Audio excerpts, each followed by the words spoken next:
Hello everyone, कैसे सब लोग? बढ़िया। Welcome back to BMA. वैसे सौरभ सर के 2-3 लेक्चर्स आ गए। अब अकाउंट्स के भी हम लोग स्टार्ट करें। तो बहुत लोग बोलेंगे सर अकाउंट का इतना लेट क्यों किया या अपनी क्लास इतनी लेट क्यों करी। तो देखो, कारण क्या बेटा, मेरा ये मानना है कि जो ऑफलाइन क्लासेस है वही बेस्ट है। अभी तक हम ऑफलाइन के लिए ही वेट कर रहे थे।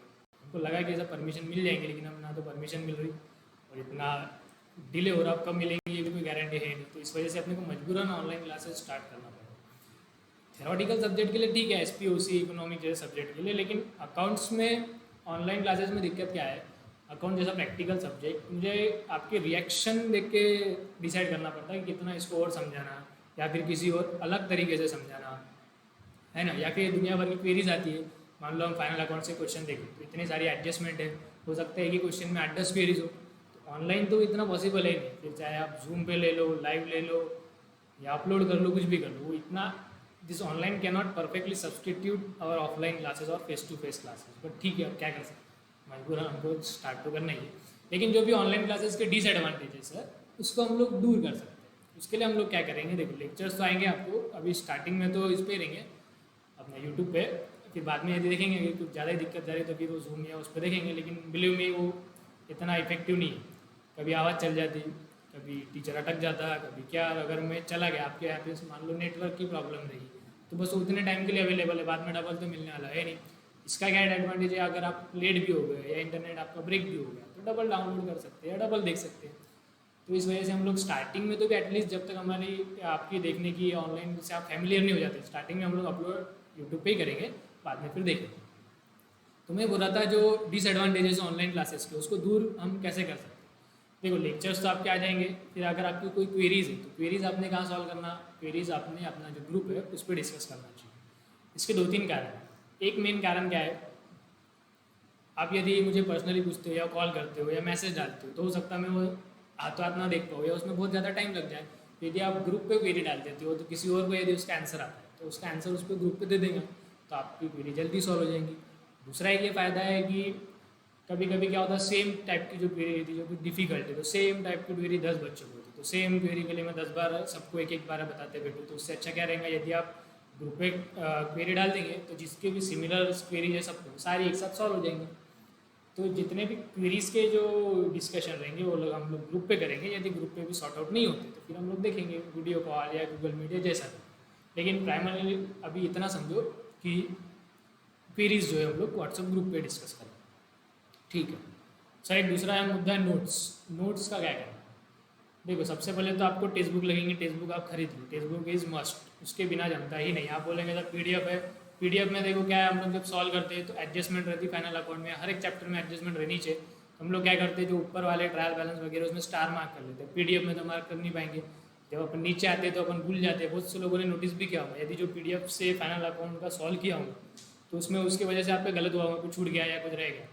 तो text book is must, at least accounts की टेक्स्ट बुक आप खरीद लो। और सर नोट्स क्या, हम तो नोट्स से सॉल्व करते हैं या नोट्स से हम लोग समझते। तो नोट्स के लिए क्या करो, नोट्स तो ऑफिस पे प्रिंट आउट अवेलेबल रहेगी, तो आप सब लोग मत आओ, कुछ 8-10 लोग आओ, उनको मैं प्रिंट आउट दे दूँगा, बाकी लोग उनसे ले लें।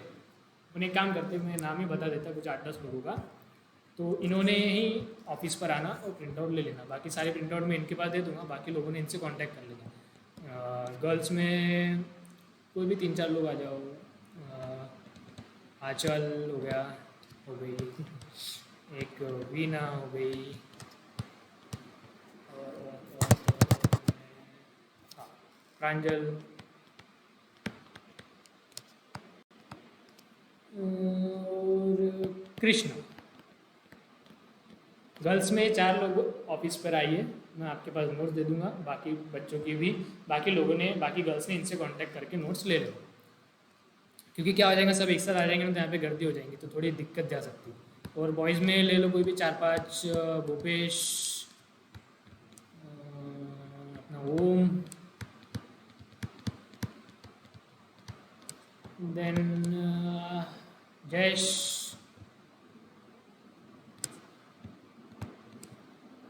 मुस्तफ़ा, और एक आधा कोई कोई कोई कोई प्रतीक। प्रतीक मुंडे। तो ये 4 और 5 9 लोग ऑफिस पर आए, मैं इनको नोट दे दूंगा सबको 7-8 कॉपी, और बाकी लोगों को डिस्ट्रीब्यूट कर देना। लेकिन ये नहीं जाएंगे सबके घर पे डिस्ट्रीब्यूट करने, बाकी लोगों ने इनसे कांटेक्ट करना है, इनका कांटेक्ट नंबर आपको ग्रुप पे मिल जाएगा। यदि फिर भी कोई ऐसा बच जाता सर हम इनमें से किसको भी नहीं पहचानते, हो सकता है 1-2 लोग ऐसे, तो फिर वो इंडिविजुअली भी ऑफिस पे आ सकता है, ऐसी कोई खास दिक्कत वाली बात नहीं है, बस सब एक साथ मत आना, ठीक है। मैं इनके पास नोट दे दूंगा। और ये कब आना, तो देखो 1-2 दिन तो बिना नोट्स के हमारा दब जाएंगे, क्योंकि जो फाइनल अकाउंट है उसकी नोट दी हुई, उसके नोट से क्वेश्चन करेंगे, या हम लोग सेकंड बैच के लिए एडमिशन वाला स्टार्ट करने वाले हैं, तो स्टार्टिंग में समझाने का पार्ट ज़्यादा रहता, तो उसमें मैं नोट्स पे समझाऊंगा, आप इसमें से देख लेना, तो दिक्कत नहीं जाएंगी 1-2 दिन, लेकिन 1-2 दिन काम लगेगा, इसके बाद में नोट्स कंपलसरी है। तो ये 1-2 दिन में कृपया आके नोट्स कलेक्ट कर लें, फिर हम लोग अच्छे से कर पाएंगे, है ना, ठीक है। और एक तीसरा है मुद्दा था, हमारी 2 अलग अलग बैचेस चल रही थी। एक बैच थी जिसका फाइनल अकाउंट कंप्लीट हो चुका था, एक बैच थी जिसका फाइनल अकाउंट चल रहा था। तो अब हम लोग क्या करेंगे, दोनों के लिए अलग अलग मैं लेक्चर्स अपलोड करूँगा।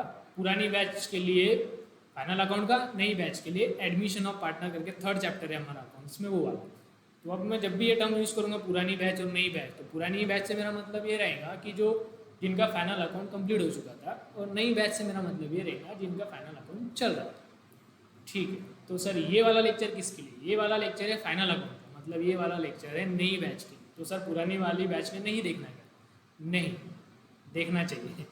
मैं ये बोल रहा क्यों, क्योंकि इसका एक रीज़न है। जो पुरानी बैच पे हमने जो फाइनल अकाउंट करा वो अपन ने कैसे किया, नोट्स से किया। वो नोट्स में मैंने कुछ अपने बनाए हुए क्वेश्चन थे, कुछ पुराने सिलेबस के क्वेश्चन थे, लेकिन हमने जो एक्चुअल हमारा अभी न्यू सिलेबस है, टेक्स्ट बुक है, उससे क्वेश्चन किए ही नहीं थे।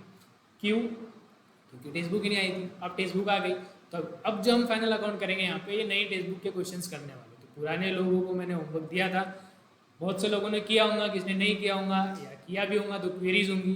तो यदि आप ये लेक्चर देखेंगे तो आपकी क्वेरीज सॉर्ट आउट हो जाएगी। तो मैं ऐसा रिकमेंड करूँगा, जो पुरानी बैच वाले हैं वो दोनों लेक्चर्स देखें, ये वाला भी देखें फाइनल अकाउंट का, ताकि नई बुक के क्वेश्चन कवर हो जाए। और जो उनके लिए मैं अपलोड करूँगा आगे एडमिशन ऑफ पार्टनर का, वो आज या कल में आ जाएगा, तो उनको वो भी देखना है, दोनों लेक्चर देखना, उनका काम थोड़ा सा डबल हो जाएगा। इनफैक्ट उनको 3 लेक्चर देखना है, सौरभ सर का भी तो एसपी का, तो आपको तीनों लेक्चर देखना है। सर 3 लेक्चर्स तो क्या हो गया, टाइम ही टाइम है अपने पास, अभी क्या काम है, सब कुछ बंद है, अभी तो टिकटॉक भी बंद हो गया, तो कुछ है ही नहीं करने को, तो मस्त से तीनों लेक्चर देखने, ठीक है। और जो नई बैच है जिनका फाइनल अकाउंट ही चल रहा था, उन्होंने वो एडमिशन देखने की कोशिश मत करना, वो आगे भागेंगे तो उनको कुछ समझेगा नहीं, कन्फ्यूजन अलग से हो जाएगी।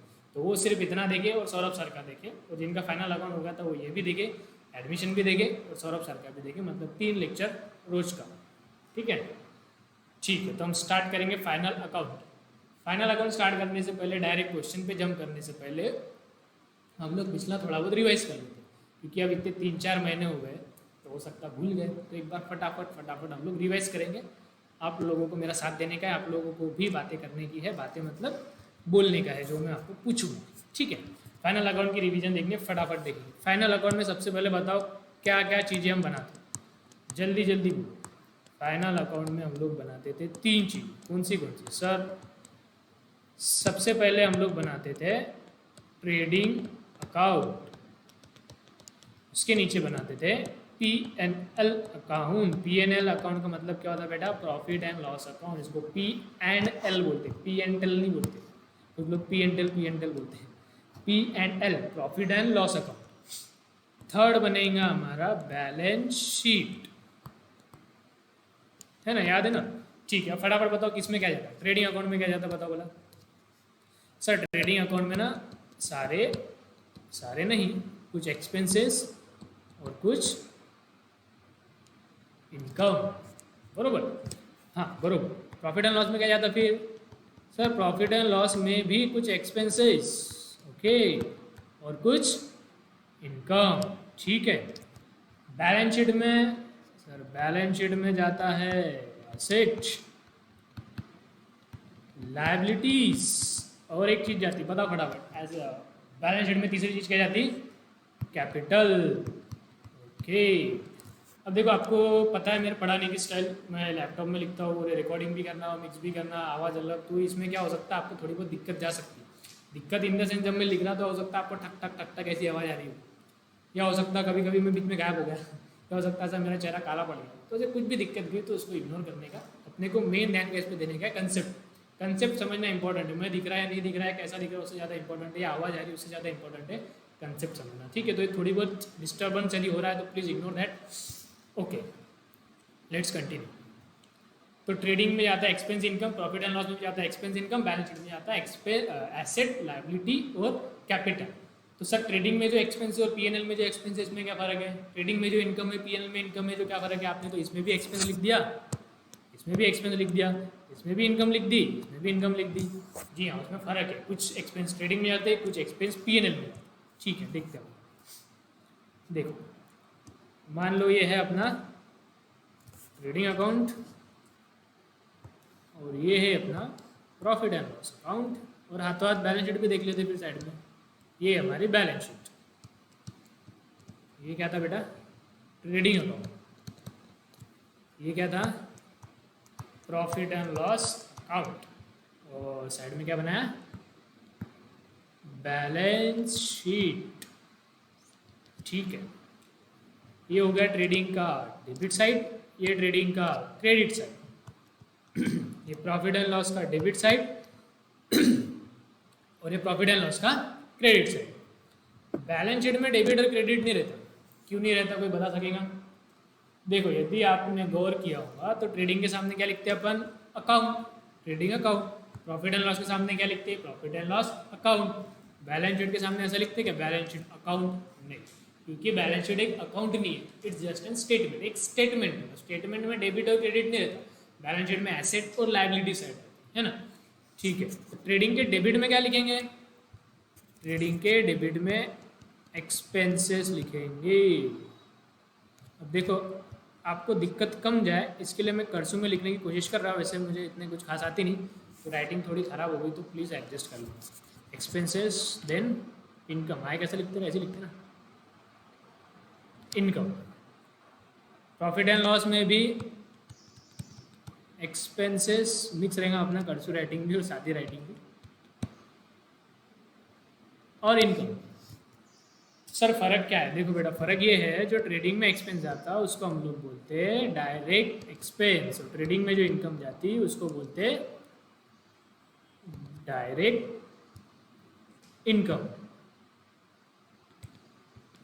तो फिर बेटा प्रॉफिट एंड लॉस में जाएंगे, उसको ऑब्वियसली क्या बोलेंगे? ऊपर डायरेक्ट बोल दिया, तो इसको क्या बोलना पड़ेगा अपने को? इनडायरेक्ट। ये वाली इनकम को भी क्या बोलेंगे? इनडायरेक्ट। ठीक है, ओके।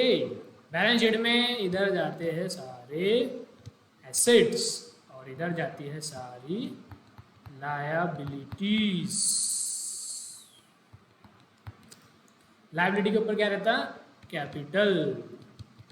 अब देखो, कुछ लोग बोलेंगे सर ये मालूम है ना, क्यों रिपीट कर रहे? देखो बेटा, 1 घंटा जाएगा ज़्यादा से ज़्यादा, उड़ के जाएगा, लेकिन सारी चीज़ें वापस रिवाइज हो जाएंगी। अब इतने 4 महीने में आपने बीच बीच में क्या किया? हो सकता है आपने किताब को हाथ भी नहीं लगाया, हो सकता कोई कुछ पिक्चर देखने में लग गया, कोई गेम खेलने में लग गया, कोई क्या कर रहा, तो सर हो सकता है आप पढ़ाई से बहुत ज़्यादा दूर हो चुके हैं। तो 1 घंटा थोड़ा सा जाएगा, लेकिन इसका अपने को बेनिफिट मिलेगा, रिवीजन हो जाएगी, है ना। तो कोई ऐसी दिक्कत नहीं, आपको हो गया, आपको सब आता, लेकिन फिर भी इसको आप देखो। अच्छा, और एक बात, जो नई बैच थी, नई बैच में 7-8 लोग ऐसे थे जो बहुत ज़्यादा लेट आए थे, तो उनका तो वही चल रहा था अपना, क्या बोलते हैं, जर्नल, लेजर, ट्रायल बैलेंस, वही चल रहा था। तो मैं वो तो ऑब्वियसली रिपीट नहीं कर सकता क्योंकि इतना टाइम है नहीं अपने पास। तो आपको थोड़ा सा एक्स्ट्रा एफर्ट लेना पड़ेगा। आपको खुद होके 11 की बुक देखो एक बार, जर्नल, लेजर, ट्रायल बैलेंस, या यूट्यूब देखो, यूट्यूब पे कुछ थोड़ा बहुत सर्च करो। मतलब फाइनल अकाउंट तक आपको थोड़ी बहुत जानकारी होना जरूरी है, नहीं तो दिक्कत जाएगी। तो वहाँ तक आप थोड़ा बहुत सर्च कर लो पहले, फिर बाद में यहाँ पे, ठीक है। तो और उन लोगों को क्या करने का, उन लोगों का ये बिल्कुल भी नहीं होगा। तो वो जो 7-8 लोग स्पेशली जो लेट आए, तो उनको ये सारी चीज़ें लिखनी है।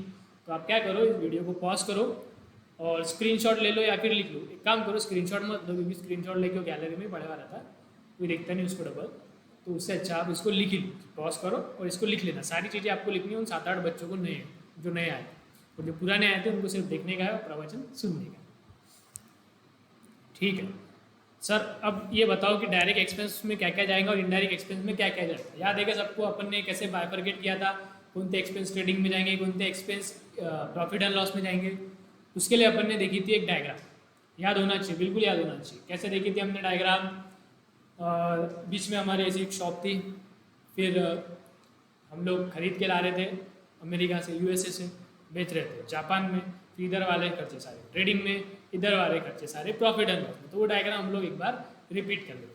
तो पहले ही बता दूँ, ये डायग्राम कहीं पे कोई भी बुक पे नहीं मिलेंगी, ये हम लोगों ने समझने के लिए बनाई है। दो चीज़ें, या तो रट्टा मार लेने का, ट्रेडिंग में क्या जाता, पीएनएल में क्या जाता, और रट्टा मार लेंगे आप ज़्यादा से ज़्यादा 30 चीज़ें, 40 चीज़ें, और मान लो एग्जाम में 41वीं चीज़ पूछ ली तो आपने तो रट्टा मार के रखा, आपको आएगा नहीं। तो इससे अच्छा क्या है बेटा, हम एक लॉजिकली उसको समझते हैं। यदि कोई नई चीज़ भी आ जाती है तो हम लोग लॉजिक लगा के एक कंक्लूजन पे पहुंच सकेंगे कि इसको ट्रेडिंग में डालना है या पीएनएल में डालना। तो प्लीज़ इसको थोड़ा सा कॉन्सेंट्रेट करना, और जो लोग नए हैं उनको ये ड्रॉ भी करने का। कैसी थी डायग्राम, याद है कि आपको बताओ। देखो डायग्राम में बीच में था हमारा क्या है बेटा, डब्बा। हाँ हाँ, डब्बा नहीं है, ये है बिजनेस। ये हमारा बिजनेस शॉप है, शोरूम है, जो भी कुछ है।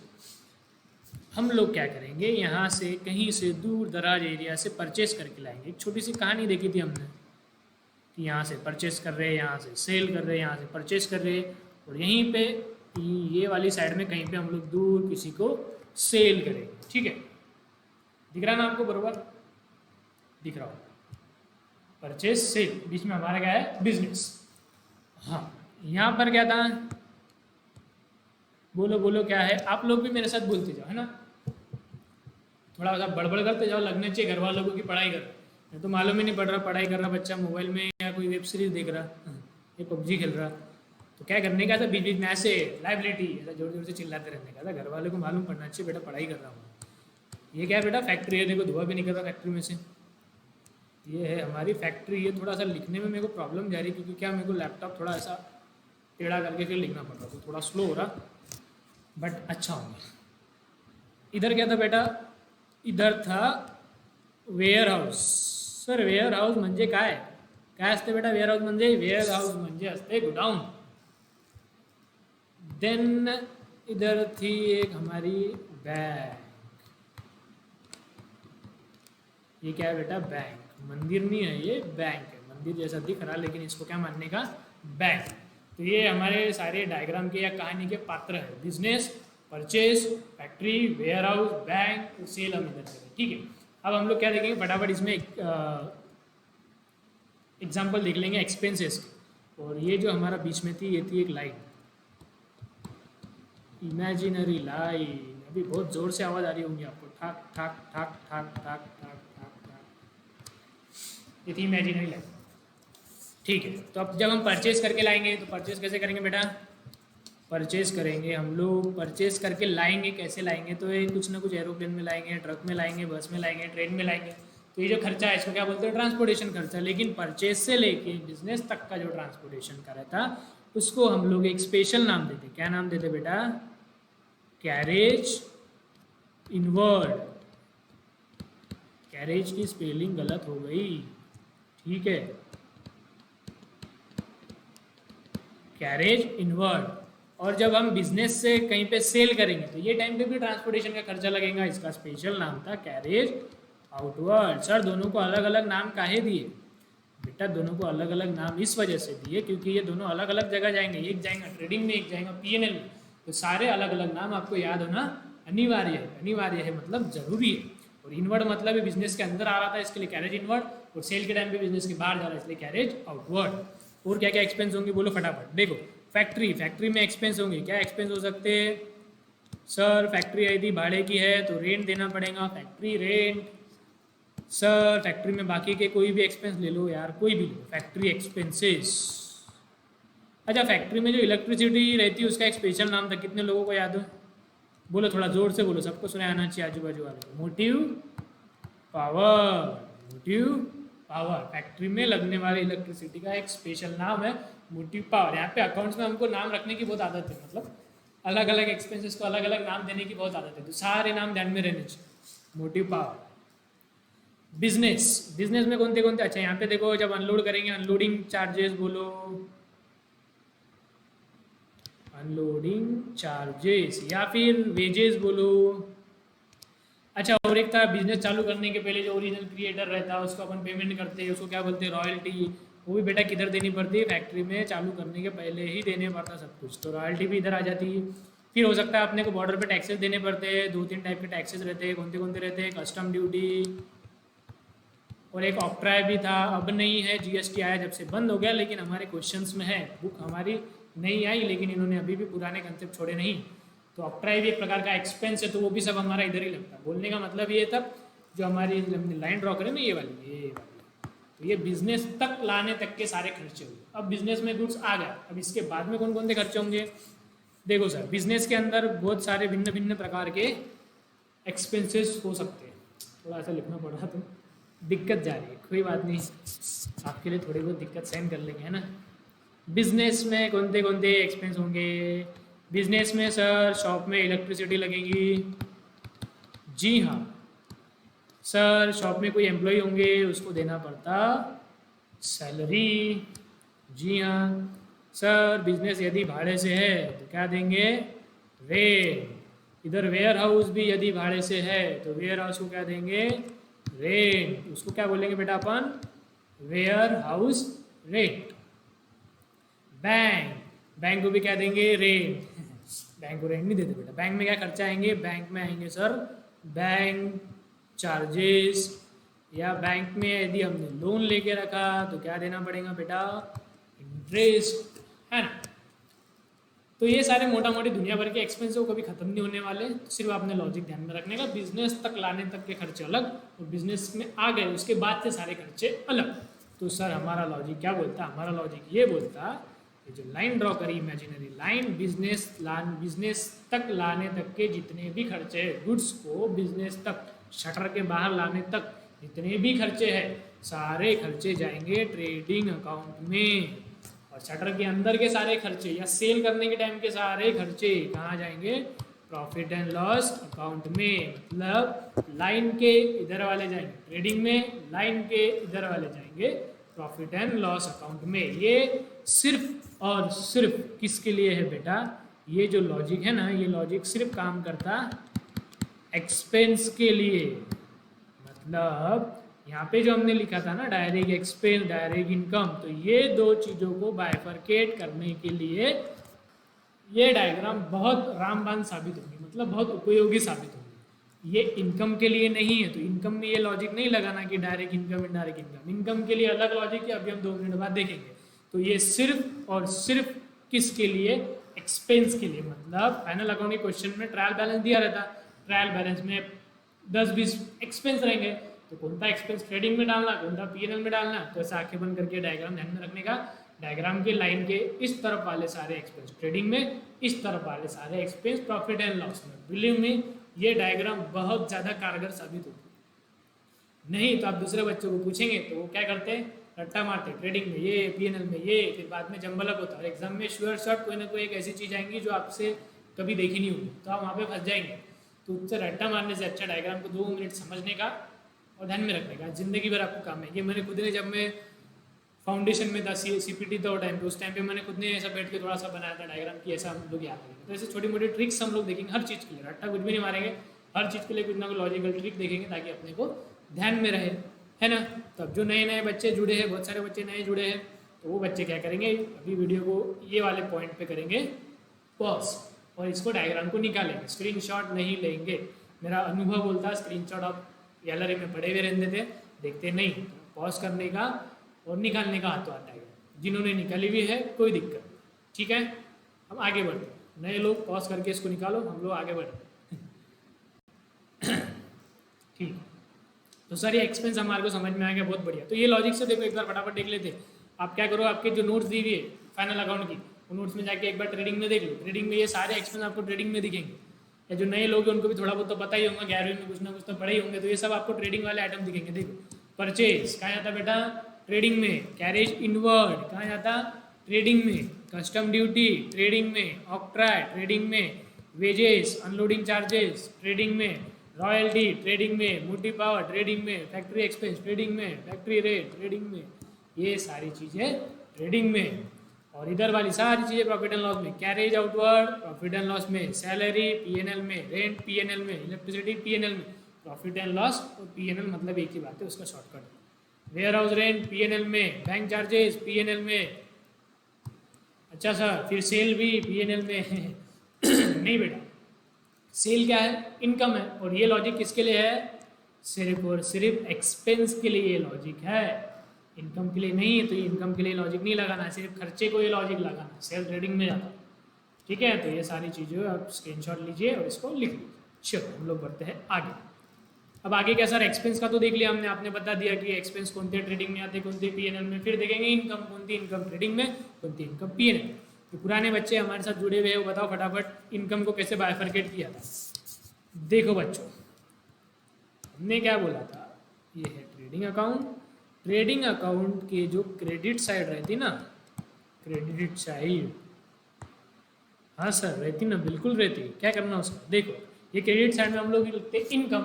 तो ट्रेडिंग के इनकम साइड में केवल 7 चीजें, कितनी चीजें आती, 7। हम लोग इसको प्यार से क्या बोलते हैं अपन क्लास में, इसको 7 अजूबे। तो ट्रेडिंग अकाउंट के क्रेडिट साइड में सिर्फ 7 अजूबे जाते हैं। कौन से 7 अजूबे हैं, देखो 2 अजूबे तो कॉमन है, जो हर क्वेश्चन में रहेंगे, हर क्वेश्चन में आपको दिखेगा। एक तो सेल, और दूसरा बेटा क्या दिखेगा, क्लोजिंग स्टॉक। सीएल मतलब क्लोजिंग स्टॉक। ठीक है यार, एक तो मुझे पूरा लिखना पड़ेगा क्योंकि बहुत से बच्चों को हमारी टर्मिनोलॉजी पता नहीं है। क्लोजिंग स्टॉक, क्लोजिंग स्टॉक मतलब अनसोल्ड गुड ऑन 31 मार्च। ऐसे गुड्स जो बिके नहीं, हमारे गोडाउन में पड़े हुए हैं, उसको हम बोलते हैं स्टॉक, क्लोजिंग स्टॉक।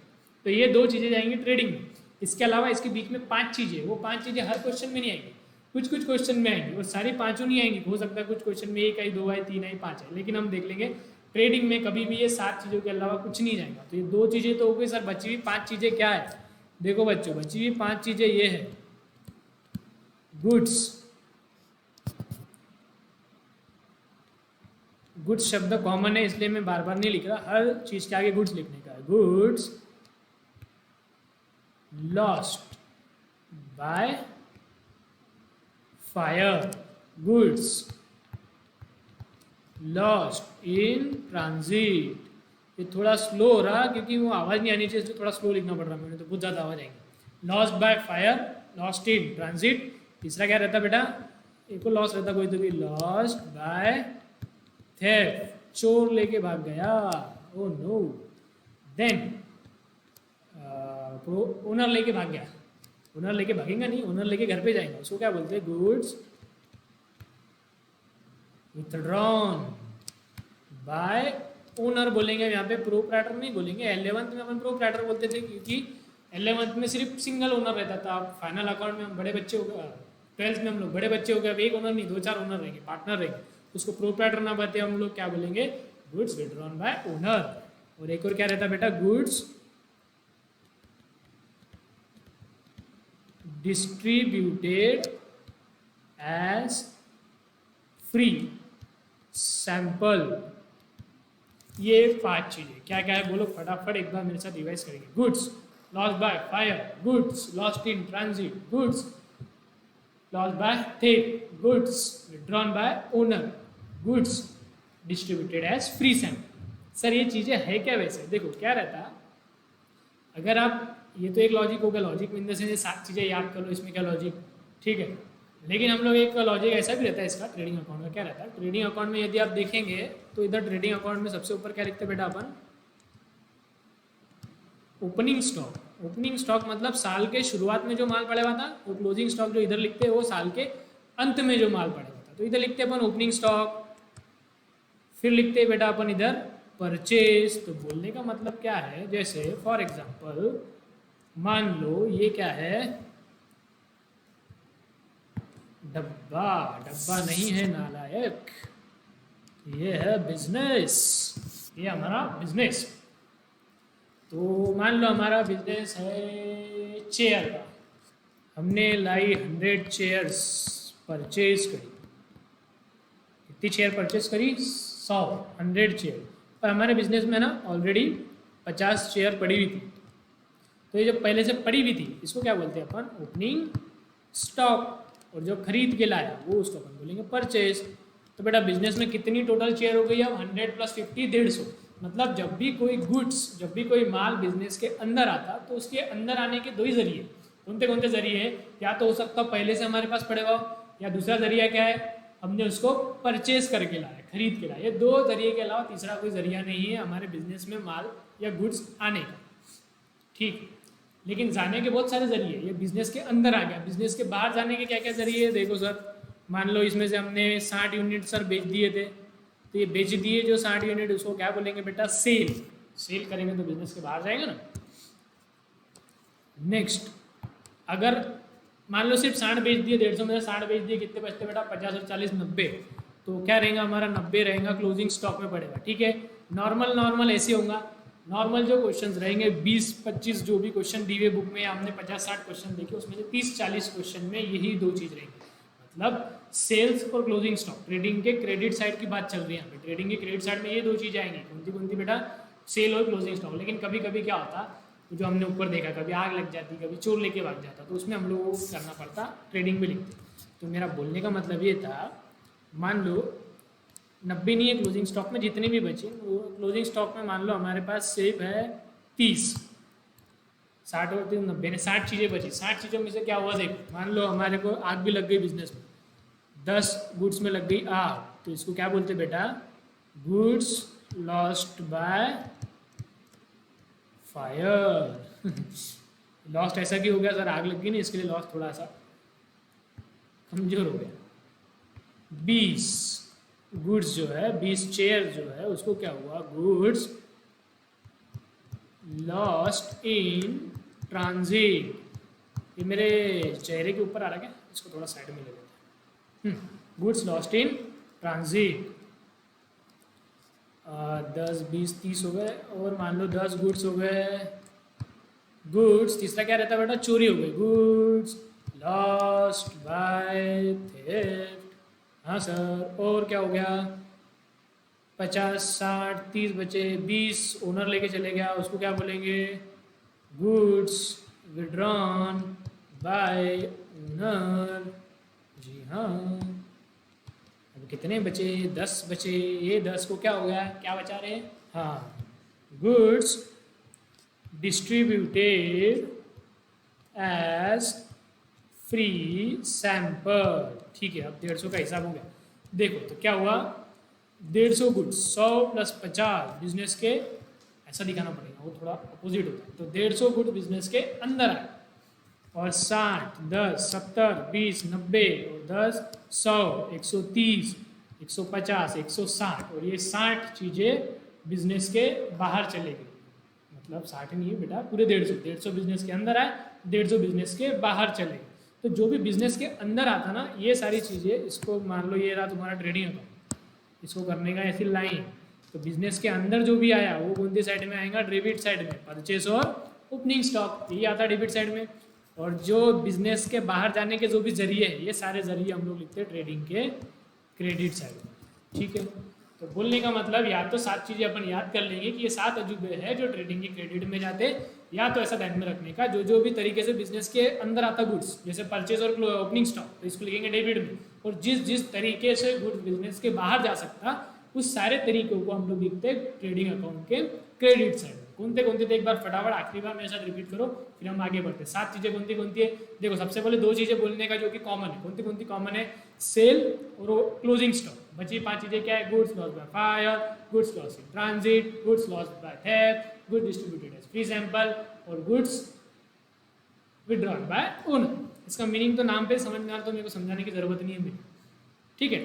तो क्या करेंगे बच्चे, इसका पॉज करेंगे और लिख लेंगे। अब मैं बार बार नहीं बोलूँगा, आपको थोड़ा सा दिमाग लगाना पड़ेगा, नहीं तो लेक्चर देखते जा रहे, प्रवचन सुनते जा रहे, भावनाओं में बह जा रहे, और कुछ ठाव ठिकाना नहीं। तो आप लोगों को थोड़ा बीच बीच में पॉज करते करके लिखते जाना, और जिसने लिखा हुआ है उसको कोई टेंशन, ठीक। तो सर हमने ये देख लिया, क्या क्या देखा बेटा अभी तक, अपन ने अभी तक ये देखा, ट्रेडिंग के डेबिट में क्या क्या जाएंगे अपने को मालूम है, लाइन के इधर वाली चीज़ें, लेफ्ट साइड वाली चीज़ें, और ट्रेडिंग के पीएनएल के डेबिट में क्या जाएगा, वो लाइन के राइट साइड वाली चीज़, ठीक है। ये भी देख लिया हमने।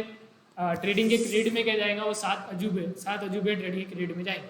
अब सिर्फ ये बचा अपना पीएनएल के क्रेडिट में क्या जाएगा, तो पीएनएल के क्रेडिट में क्या जाता, अब ट्रेडिंग के क्रेडिट में जो 7 चीज़ें हमने डाली, उसके अलावा जो भी इनकम है इस दुनिया में, वो सारी इनकम कहाँ जाएंगी, प्रॉफिट एंड लॉस में। तो एग्जाम में कुछ नई भी इनकम आ गई आपके पास में, तो देखने का 7 चीज़ों में से एक है क्या, नहीं, 7 में से एक नहीं है, सीधा उसको कहाँ लिखने का, प्रॉफिट एंड लॉस के क्रेडिट में। तो इनकम कहाँ जाती? 7 चीज़ों के अलावा प्रॉफिट एंड लॉस के क्रेडिट में। इसके एग्जाम्पल क्या क्या होंगे बताओ बोला जल्दी जल्दी, 4-5 एग्जाम्पल। जैसे रेंट रिसीव, इंटरेस्ट रिसीव, और क्या हो सकती है इनकम? बोलो बोलो। कमीशन रिसीव और डिविडेंड रिसीव। तो सारी चीज़ें रिसीव्ड रिसीव्ड रिसीव्ड, मतलब यहाँ पे सब रिसीव्ड रिसीव्ड रिसीव्ड रिसीव्ड। तो पीएनएल का क्रेडिट साइड एकदम आसान है ध्यान में रखने के लिए, सब कुछ रिसीव्ड रिसीव्ड। जो भी इनकम जो ट्रेडिंग में नहीं जा रही हो जाएंगी पीएनएल में। तो यहाँ तक अपन ने समझ लिया ट्रेडिंग में क्या जाएगा और प्रॉफिट एंड लॉस में क्या जाएगा। ठीक है, ये तो मतलब एकदम बेसिक था। अब असली पिक्चर शुरू होती। अब फाइनल अकाउंट में दिक्कत कहाँ पे जाती बेटा? एडजस्टमेंट। फाइनल अकाउंट के क्वेश्चन कैसे रहते हैं? ऊपर ट्रायल बैलेंस दिया हुआ रहता, नीचे दी हुई रहती एडजस्टमेंट। तो मेन दिक्कत जाती है एडजस्टमेंट। तो एक बार वापस से हम लोग सारी एडजस्टमेंट रिवाइज कर लें तो आपको एकदम से पहले क्लिक हो जाएगा। डायरेक्ट क्वेश्चन में जाते थे तो आप भूल जाते थे सर ये ट्रेडिंग में क्यों गया, या फिर आप बोलते थे ये एडजस्टमेंट का इफेक्ट क्या है। तो एक बार रिवाइज कर लेते। पहला लेक्चर हो सकता है अपना इसमें चल जाए, लेकिन आपको देखना है, कोई भी इसको बिना देखे नहीं जाएगा। ठीक है, हाँ बहुत टाइम है अपने पास, तो प्लीज़ आधी घंटा और देखो, रिवाइज हो जाएगा। कितना भी आप होशियार होंगे, कितना भी आपको आता होगा, फिर भी आप ये देखेंगे। हाँ, अब क्या देख रहे थे बेटा अपन? एडजस्टमेंट। तो ट्रायल बैलेंस दिया हुआ रहता है और एडजस्टमेंट दी हुई रहती है। अब एक बात हमेशा ध्यान में रखना, जो भी ट्रायल बैलेंस है, ट्रायल बैलेंस की चीज का हमेशा एक ही इफेक्ट जाएगा, एक ही इफेक्ट जाएगा। मतलब देखो ये ऐसा, अरे अरे अरे अरे, ऐसा अपने को ट्रायल बैलेंस दिया हुआ रहेगा। टीबी, टीबी मतलब ट्रायल बैलेंस। ट्रायल बैलेंस में ऐसे 3, 4, 10, 15, 20 चीज़ें दी हुई रहेंगी। कुछ डेबिट में है, कुछ क्रेडिट। नीचे दी हुई रहेंगी एडजस्टमेंट्स, याद है ना सबको? जी हाँ, फिर 4-5 ऐसी एडजस्टमेंट दी हुई रहेंगी। अपने को करना क्या रहता है? फाइनल अकाउंट बनाने का है। फाइनल अकाउंट बनाने का है मतलब बेटा क्या बनाने का है? 3 चीज़ें बनाने की है, ट्रेडिंग, प्रॉफिट एंड लॉस और balance sheet. Trading, profit and loss, balance sheet. तो अपने को करना क्या रहता? ट्रेडिंग में से एक एक चीज़ें उठाएंगे, कुछ चीज़ें जाएंगी ट्रेडिंग में, ट्रायल बैलेंस में से, सॉरी ट्रायल बैलेंस में से सारी चीज़ें एक एक चीज़ें उठा उठा करके तीनों में से एक जगह पे रखेंगे, ट्रेडिंग में या तो पीएनएल में या तो बैलेंस शीट में। मतलब कुछ चीज़ें ट्रेडिंग में चल जाएंगी, कुछ पीएनएल में चल जाएंगी, कुछ बैलेंस शीट में चल जाएंगी, कुछ डेबिट साइड में जाएंगी, कुछ क्रेडिट साइड में जाएंगी, कुछ इधर जाएंगी। मतलब सारी चीज़ें एक लाइन से लिखने का, स्टार्टिंग से आखिरी तक सारी चीज़ें उठा उठा के अपने को लिखने का है, या तो ट्रेडिंग में या तो पीएनएल में या तो बैलेंस शीट में। ट्रायल बैलेंस की चीज़ एक ही जगह पे जाएंगी, दूसरी जगह पे जाएंगी नहीं। Please note my words, trial balance की चीज़ें एक ही जगह पर जाएंगी। और जो नीचे एडजस्टमेंट दी हुई रहती है ना बेटा, ये कम से कम 2 जगह पे जाएंगे, 2 या 2 से ज़्यादा, मिनिमम 2 जगह तो एडजस्टमेंट जाएंगी ही जाएंगी। सर ऐसा क्यों? इसका लॉजिक बताओ। हमको नहीं पता। जिन्होंने अपने पास पढ़ा है, यहाँ पे बीएमए पे पढ़ा है, उसको लॉजिक मालूम है। जिन्होंने नहीं पढ़ा, जो नए बच्चे हैं, उनको मैं बताता हूँ अभी 2 मिनट में।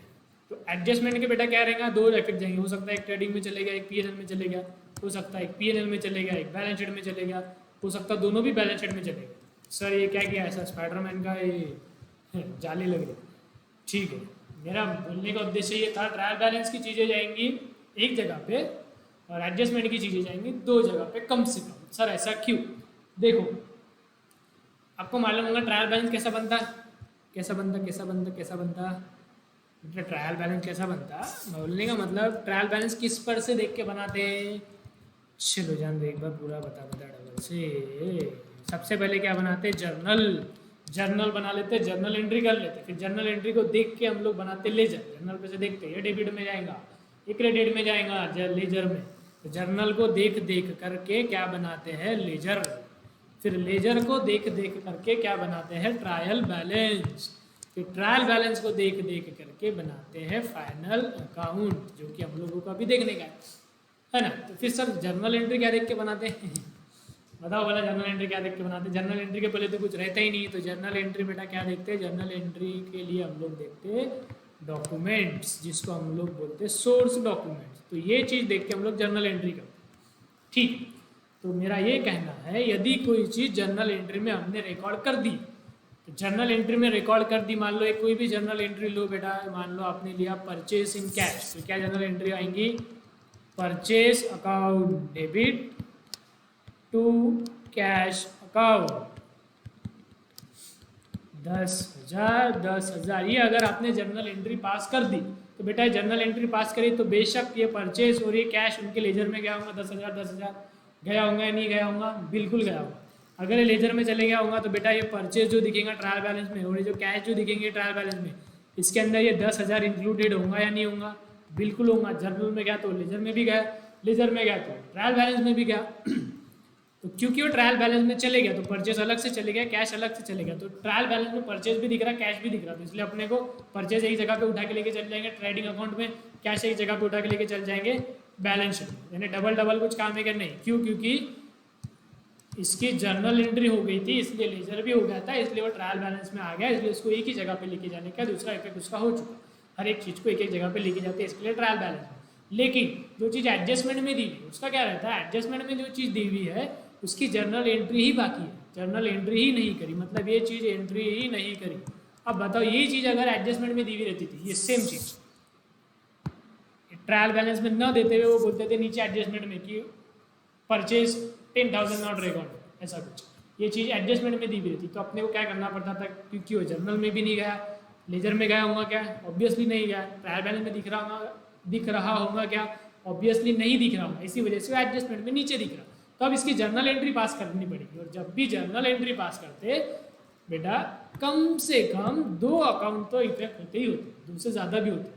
तो अब उसकी जर्नल एंट्री पास करना पड़ेगा, जैसे जर्नल एंट्री पास करेंगे तो 2 अकाउंट को धक्का लगेगा कम से कम, जैसे 2 अकाउंट को धक्का लगेगा, फाइनल अकाउंट बना रहे, जनरल एंट्री का क्वेश्चन तो है नहीं, तो जनरल एंट्री पास नहीं करनी है अपने को, इसका डायरेक्ट इफेक्ट देने का है फाइनल अकाउंट। बोलने का मतलब इसका लेजर जर्नल एंट्री बाकी थी, तो इसीलिए अभी जर्नल एंट्री हम लोग करेंगे माइंड में, क्वेश्चन में नहीं करने का है।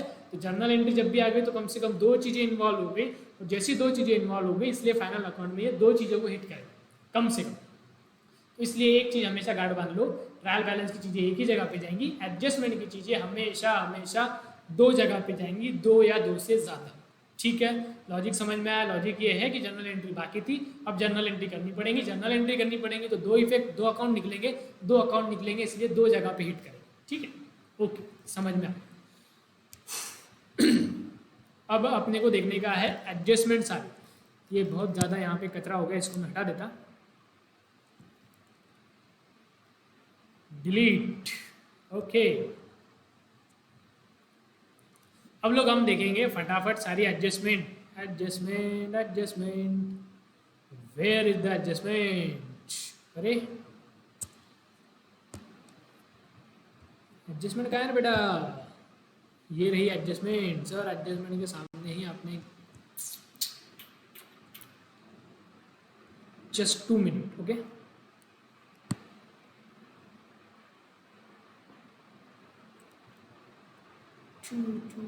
ध्यान से देखना है आपको। देखो आपकी थोड़ी सी जिम्मेदारी बढ़ गई। क्या जिम्मेदारी बढ़ गई?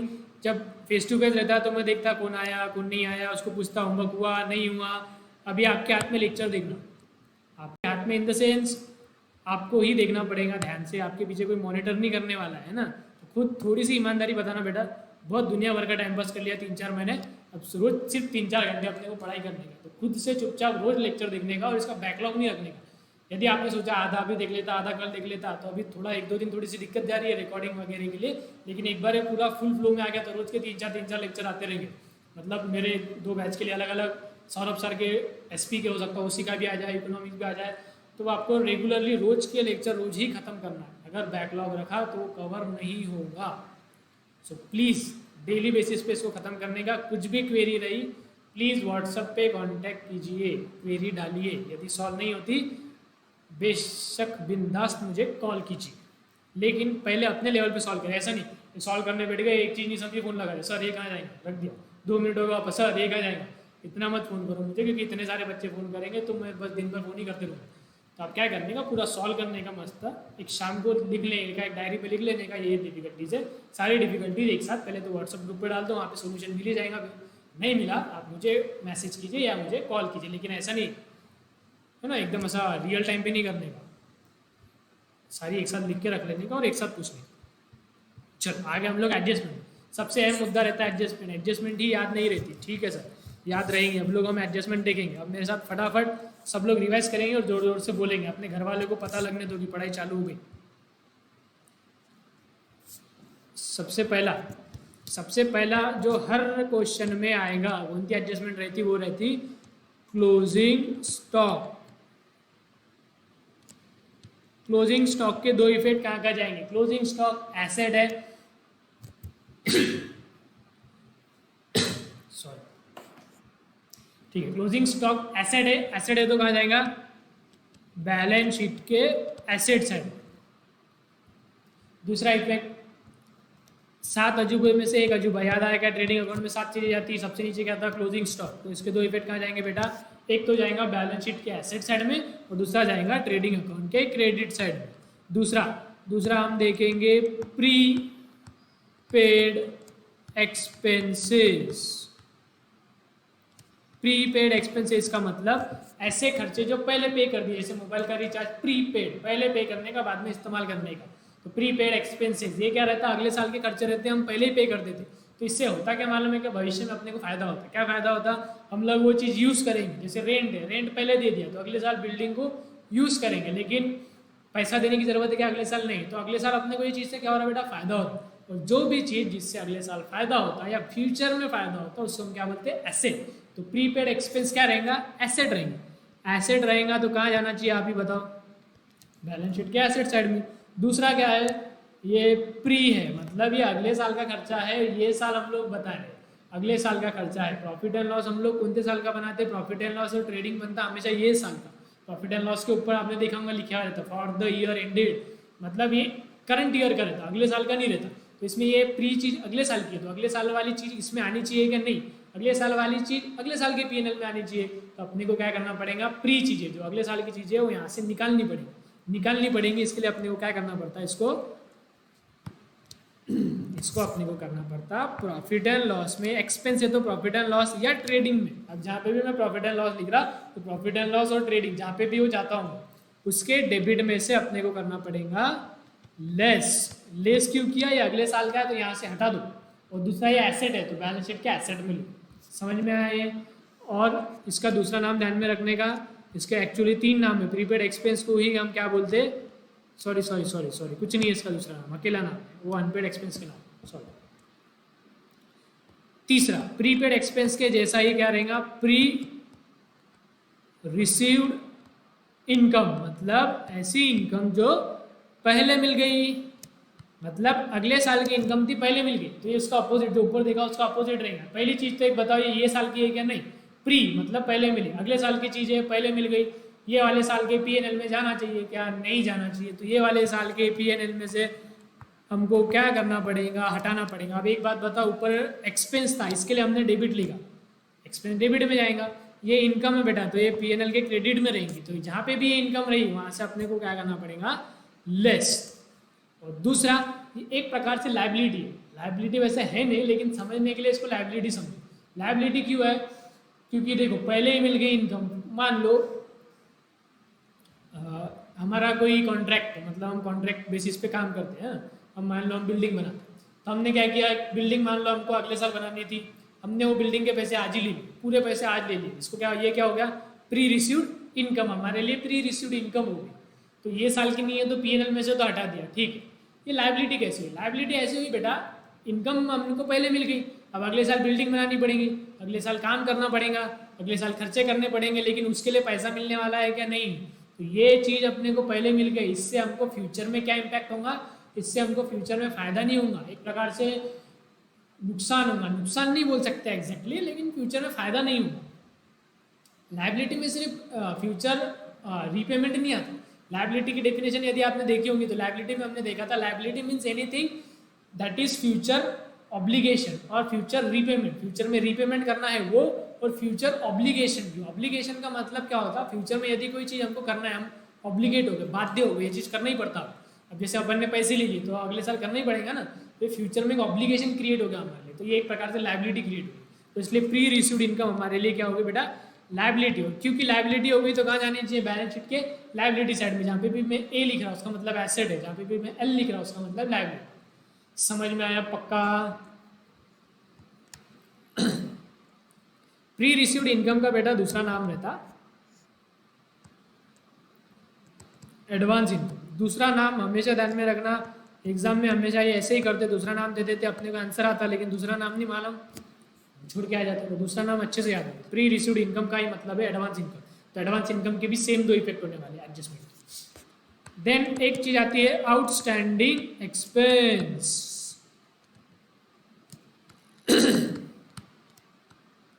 आउटस्टैंडिंग एक्सपेंस, आउटस्टैंडिंग एक्सपेंस मतलब क्या है? ऐसे एक्सपेंस जो आउटस्टैंडिंग है, देना बाकी है, देना बाकी है। ये साल से रिलेटेड है क्या? जी बिल्कुल ये साल से रिलेटेड है। हमने मान लो 3 महीने इलेक्ट्रिक का बिल वापरा अभी कोरोना में, पैसे दिए क्या? नहीं दिए। खर्चा तो हो गया, मांगेंगे नहीं क्या? आएंगे नहीं क्या अपने घर में पैसे मांगने? आने वाले। ये खर्चा हो गया लेकिन इसका पेमेंट नहीं दिया, ये साल से रिलेटेड है क्या? हाँ। तो ये साल के पीएनएल में जाना चाहिए क्या? बिल्कुल जाना चाहिए। तो इसके लिए क्या करना पड़ेगा अपने को? ये साल के पीएनएल में क्योंकि खर्चा है तो डेबिट में करना पड़ेगा ऐड, प्रॉफिट एंड लॉस में ऐड करेंगे आउटस्टैंडिंग। और क्योंकि हमने पैसा नहीं दिया तो एमएससीबी वाले आएंगे ना अपने घर पे, फ्यूचर में आएंगे, फ्यूचर में देना पड़ेगा। और जो भी कोई चीज़ फ्यूचर में देनी पड़ती है वो रहती लाइबिलिटी, तो लाइबिलिटी रहेगी तो कहाँ जाएंगी? बैलेंस शीट के लाइबिलिटी साइड में। तो दो इफेक्ट क्या होगा? एक बैलेंस शीट की लाइबिलिटी साइड में और एक पीएनएल में ऐड। उसी तरह आउटस्टैंडिंग इनकम, आउटस्टैंडिंग इनकम का मतलब क्या रहता है? देखो आउटस्टैंडिंग का मतलब है आउटस्टैंडिंग, बाहर खड़ी है बाहर खड़ी है। बाहर क्यों खड़े रहते हैं लोग? पैसा मांगने के लिए। आउटस्टैंडिंग एक्सपेंस, बाहर लोग खड़े रहेंगे कि पैसा दो हमारा। आउटस्टैंडिंग इनकम, बाहर लोग खड़े रहेंगे हमारा पैसा देने के लिए। आउटस्टैंडिंग इनकम मतलब, मजाक कर रहा था, ऐसी बात नहीं है। आउटस्टैंडिंग मतलब होता बाकी, देना बाकी या लेना बाकी। आउटस्टैंडिंग का मीनिंग रहेगा बाकी है। तो आउटस्टैंडिंग इनकम मतलब बाकी है, इनकम मिलना बाकी है, अभी नहीं मिली, मतलब फ्यूचर में तो मिलेगी ना भैया। तो फ्यूचर में इनकम होने वाली है, फ्यूचर में फायदा होने वाला है। जो भी जिससे फ्यूचर में फायदा होता वो क्या रहता? एसेट। और एसेट रहता तो किधर को जाएगा? बैलेंस शीट के एसेट में जाएगा। और दूसरा आउटस्टैंडिंग है, करंट ईयर के पीएनएल से रिलेटेड है क्या? जी हाँ। तो इसलिए इसको प्रॉफिट एंड लॉस के क्रेडिट में लिखते हैं इनकम, इसलिए प्रॉफिट एंड लॉस के क्रेडिट में इसको करेंगे ऐड। समझा क्या? समझो कि नहीं? समझ गया, ठीक। अच्छा, इसके दूसरे नाम लिख लो फटाफट फटाफट। आउटस्टैंडिंग एक्सपेंस के 2-3 नाम है। आउटस्टैंडिंग एक्सपेंस को हम लोग प्यार से बोलते हैं अनपेड एक्सपेंस, और थोड़ा सा प्यार करके और एक नाम दे देते हैं अनपेड एक्सपेंस का ही दूसरा नाम क्या रहेगा? एक्सपेंस पेएबल, एक्सपेंस पेएबल, ठीक। आउटस्टैंडिंग इनकम का दूसरा नाम क्या रहता है बेटा? इनकम रिसीवेबल, ठीक है। तो इतने एडजस्टमेंट देखिए, ठीक है। फटाफट अब दूसरे बताओ, बहुत सारे एडजस्टमेंट देखने यार, जल्दी जल्दी बोलो, बोला बहुत लेट करते हैं आप, ठीक है। डिप्रिसिएशन, डिप्रिसिएशन के दो इफेक्ट बताओ बोला, जल्दी जल्दी। डिप्रिसिएशन मतलब एसेट को यूज करना और एसेट की वैल्यू का कम होना। क्या क्या क्या क्या बोला? एसेट की वैल्यू का कम होना, मतलब एसेट की वैल्यू को क्या करना पड़ेगा? कम। एसेट कहाँ रहते बेटा? बैलेंस शीट में। तो बैलेंस शीट के एसेट की वैल्यू में से क्या करना पड़ेगा? लेस। यदि मीनिंग बताया तो अपन वैसे इसके एडजस्टमेंट दे सकते हैं। तो हमेशा मीनिंग ध्यान में रखने का, लॉजिक ध्यान में रखने का। तो डिप्रिसिएशन एक इफेक्ट है बैलेंस शीट के एसेट में से लेस। दूसरा बेटा डिप्रिसिएशन हमारा खर्चा है, इसलिए जो जाएगा प्रॉफिट एंड लॉस के डेबिट साइड। अब थोड़ा सा मैं फास्ट जाऊंगा। 7,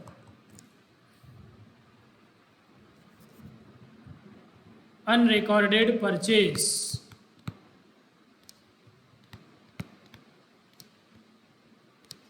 अनरिकॉर्डेड परचेज का मतलब क्या? अनरिकॉर्डेड, रिकॉर्ड करना भूल गए तो अभी रिकॉर्ड कर दो।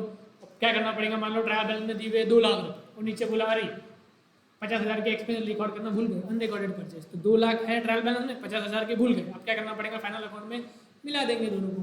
मतलब अनरिकॉर्डेड परचेज कहाँ जाएगा? परचेज कहाँ रहता है अपना? ट्रेडिंग में। तो परचेज में जाके, ट्रेडिंग में परचेज में जाके इसको क्या कर देंगे? ऐड। और हमने परचेज किया, परचेज किया जिन लोगों से अपन परचेज करते उधारी में, उसको क्या बोलते हैं? क्रेडिटर्स।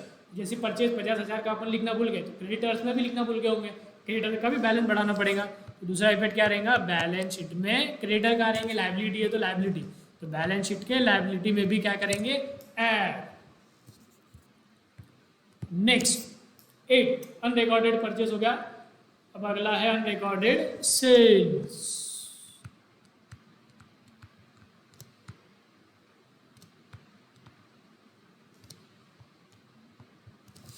अनरिकॉर्डेड सेल उसके जैसा, रिकॉर्ड करना भूल गए, अब रिकॉर्ड कर दूँ। सेल कहाँ रहता है, वहाँ जाके ऐड कर दूँ। सेल कहाँ रहता है बेटा, 7 अजूबे में से एक अजूबा है, ट्रेडिंग अकाउंट के क्रेडिट में लिखते हैं, इसमें हम लोग करते हैं ऐड।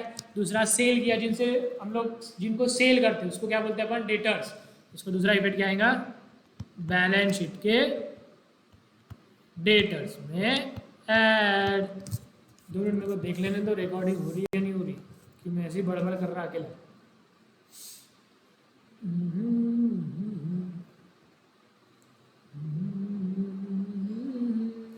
हाँ बड़बड़ लिख रहा मैं।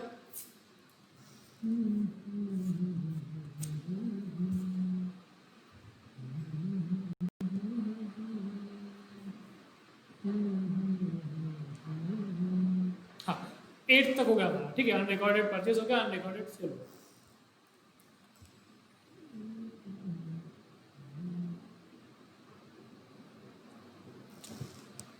9th लिख लूँ क्या, 9th।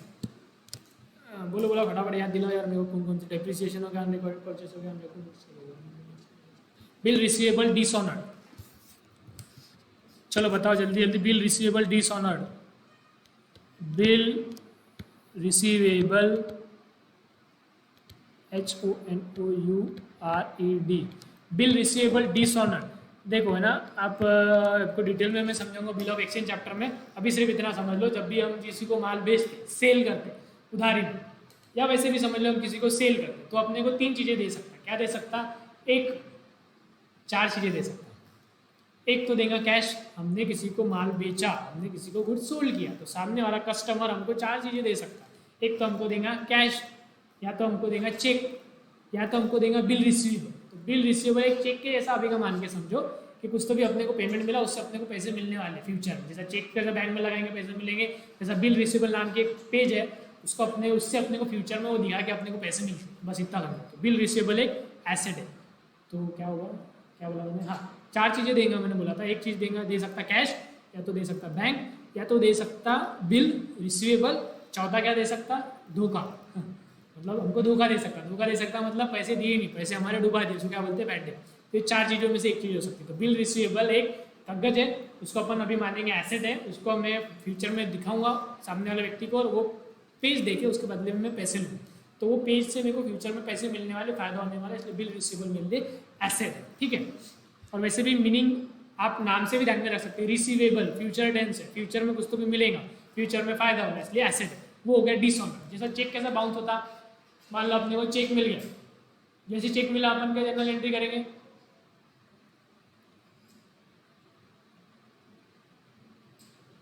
जैसे अपने को चेक मिला अपन क्या जर्नल एंट्री करेंगे, बैंक अकाउंट डेबिट टू सामने वाले का नाम, अपन ने क्या किया, बैंक को बढ़ा दिया। जैसे चेक मिला तो जर्नल एंट्री क्या कर देते अपन, बैंक अकाउंट डेबिट टू सामने वाले का नाम, मान लो सामने वाला बंदा है सर्विस,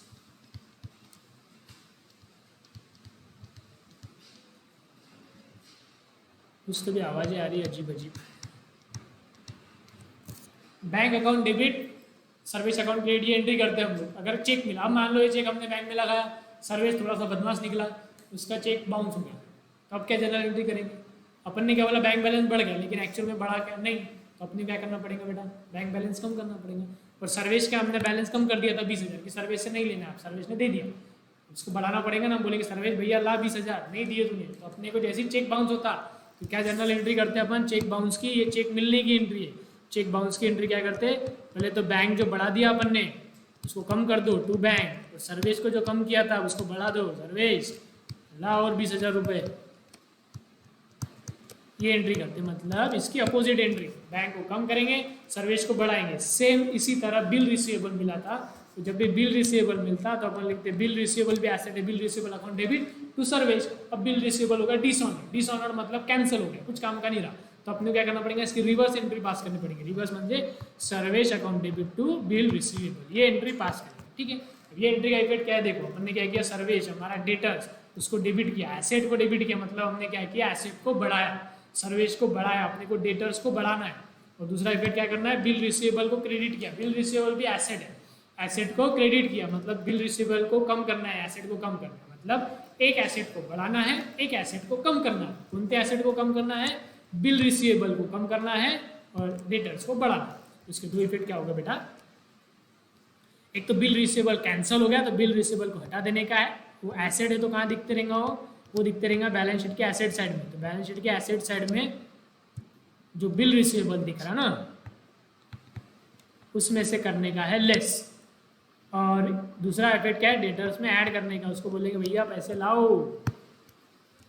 डेटर्स कहाँ रहते हैं? ये भी बैलेंस शीट में रहते हैं। बैलेंस शीट के एसेट में, डेटर्स में ऐड, एक जगह से लेस और एक जगह पे ऐड। अब कृपया अपना ये दिमाग ना लगाएं या कहीं से किसी से कुछ सुन के, फ्रेंड से या गलत कहीं से पढ़ के ये दिमाग नहीं लगाना। एडजस्टमेंट है तो एक चीज़ ट्रेडिंग में जाएंगी, दूसरी चीज़ P&L में जाएंगी, या एक चीज़ यदि बढ़ती तो दूसरी चीज़ कमी होती है, ऐसा कुछ भी नहीं। एडजस्टमेंट में हो सकता है दोनों चीज़ें ट्रेडिंग में चली गई, हो सकता है दोनों चीज़ें प्रॉफिट एंड लॉस में चली गई, हो सकता है दोनों चीज़ें एसेट में चली गई, हो सकता है दोनों चीज़ें लायबिलिटी में चली गई, हो सकता है एक चीज़ बढ़ी एक चीज़ कम हुई, हो सकता है दोनों चीज़ बढ़ रही, हो सकता है दोनों चीज़ कम हो रही। कुछ भी कॉम्बिनेशन पॉसिबल है। ऐसा दिमाग मत लगाओ कि सर एक बड़ी तो एक कम होना चाहिए, ऐसा कुछ नहीं। दोनों भी बढ़ सकता, दोनों भी कम हो सकता। बिल रिसीवेबल के ही जैसा बेटा एक रहता बिल्स पेएबल। बिल रिसीवेबल में अपने को जैसे पैसा मिलता रहता, बिल्स पेएबल में पैसा देने का रहता। तो यहाँ पे क्या रहेगा? बिल्स पेएबल जो था वो हो गया डिसऑनर्ड। प्लीज राइटिंग को थोड़ा सा संभाल के लीजिए। बिल डिसऑनर्ड हुआ। कौन सा बिल डिसऑनर्ड हुआ बेटा? Bills payable. लायबिलिटी है तो कहाँ रहेगा? बैलेंस शीट के लायबिलिटी में लिखा रहेगा बिल्स पेएबल। वो हो गया कैंसल, तो उसमें से अपने को हटा देना पड़ेगा। दूसरा है बिल्स पेएबल डिसऑनर्ड। अब अपने को और पैसा देना पड़ेगा। किसको देना पड़ेगा? क्रेडिटर्स को। क्रेडिटर्स भी लायबिलिटी है, मतलब बिल्स पे बैलेंस शीट में एक लायबिलिटी देखेंगे क्रेडिटर्स नाम की, उसमें करेंगे ऐड। ठीक है, मतलब जो चीज़ कैंसिल हुई उसमें से करने का लेस। और बिल रिसीवेबल है तो डेटर में ऐड, बिल्स पेएबल है तो क्रेडिटर में ऐड।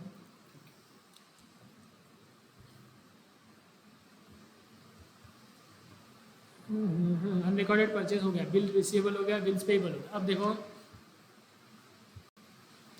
एक एडजस्टमेंट ये देखी थी अपन ने,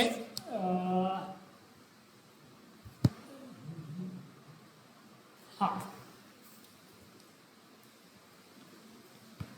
इंटरेस्ट ऑन कैपिटल। इससे पहले हम लोग देखते हैं सैलरी टू पार्टनर, अच्छे से समझे। Salary to partners. बारिश आई, बारिश आ रही, बारिश आई चमचम। Salary to partner, salary to partner के दो इफेक्ट बताओ। देखो अब है ना, एक दिमाग लगाने का हमेशा। जर्नल एंट्री नहीं, अकाउंटिंग हम लोग करते हैं बिजनेस की। जो ओनर है, जो पार्टनर है, उसकी अकाउंटिंग नहीं करते, अकाउंटिंग करते बिजनेस की। तो कभी भी बिजनेस में क्या हो रहा है ये सोचने का। सैलरी टू पार्टनर मतलब बिजनेस पार्टनर को सैलरी दे रहा, बिजनेस सैलरी दे रहा, तो बिजनेस के लिए क्या हो गया? खर्चा हो गया। खर्चा हो गया तो बेटा कहाँ जाना चाहिए? प्रॉफिट एंड लॉस के डेबिट में। अब मैं बार बार बोल रहा, जब भी मैंने प्रॉफिट एंड लॉस लिखा इसका मतलब ये नहीं प्रॉफिट एंड लॉस में। प्रॉफिट एंड लॉस भी हो सकता है, ट्रेडिंग भी हो सकता है, वो जहाँ पे भी रहेगा वहाँ पे लेके जाने का। प्रॉफिट एंड लॉस के डेबिट में ऐड क्या मतलब लिख देंगे वहाँ पे। प्रॉफिट एंड लॉस के डेबिट में लिखेंगे सैलरी टू पार्टनर।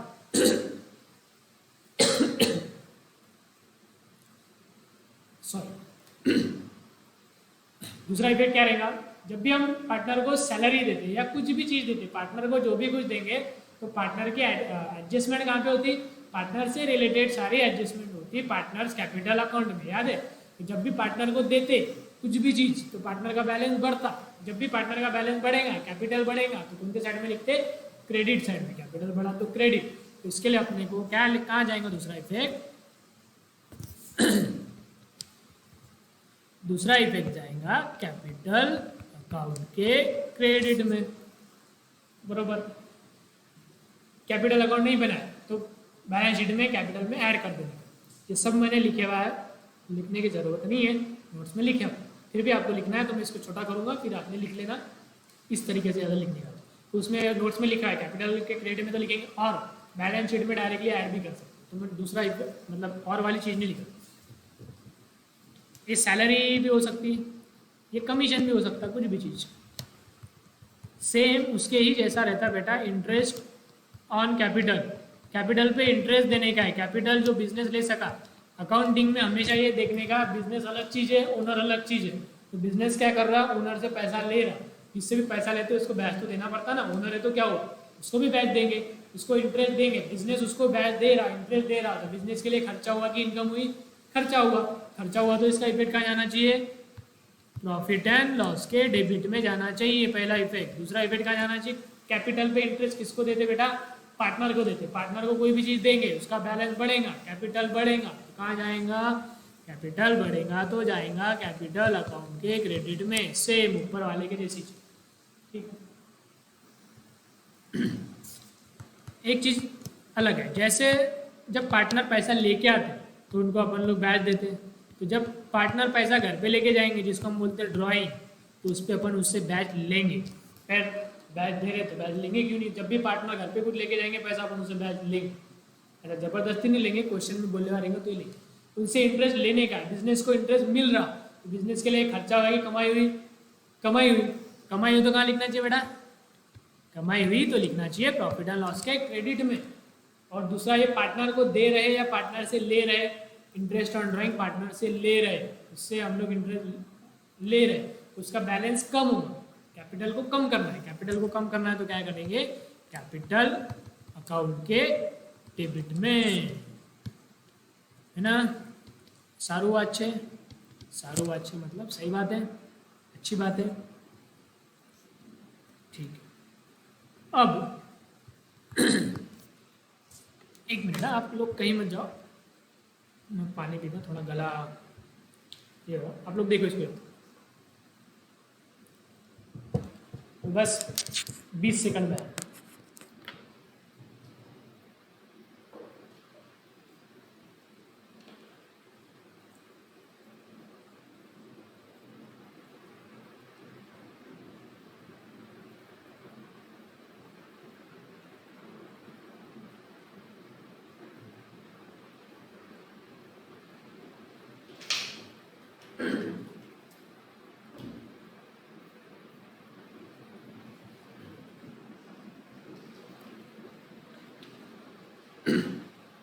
होगा 20 सेकंड, ओके। हाँ, कोणते 13 एडजस्टमेंट हो गए, एक बार देख लेते कोणती कोणती बाकी है। देखो यहाँ पे नोट्स में सब दिया हुआ है, ठीक है।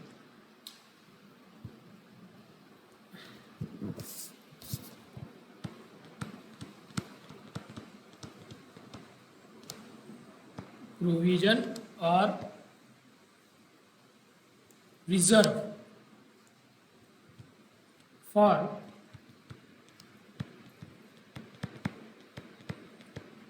डिस्काउंट ऑन या टू क्रेडिटर्स, मतलब क्रेडिटर से डिस्काउंट मिल रहा। क्रेडिटर मतलब ऐसे व्यक्ति जिनसे हमने उधारी में माल खरीदा, उधारी में माल खरीदा तो फ्यूचर में पैसे देने पड़ते हैं, हमारी लायबिलिटी है क्रेडिटर। तो क्रेडिटर से अपने को डिस्काउंट मिल रहा, डिस्काउंट मिल रहा तो हमारे लिए क्या हो गई, इनकम। इनकम हो गई तो कहाँ जाना चाहिए बेटा, इनकम हो गई तो जाना चाहिए प्रॉफिट एंड लॉस के क्रेडिट में।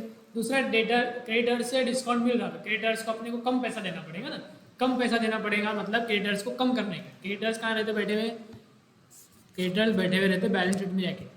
बैलेंस शीट में जो क्रेडिटर्स बैठे हुए ना लाइबिलिटी साइड में, वहां से कुछ क्रेडिटर्स को हटा देंगे, लेस कर, ठीक है।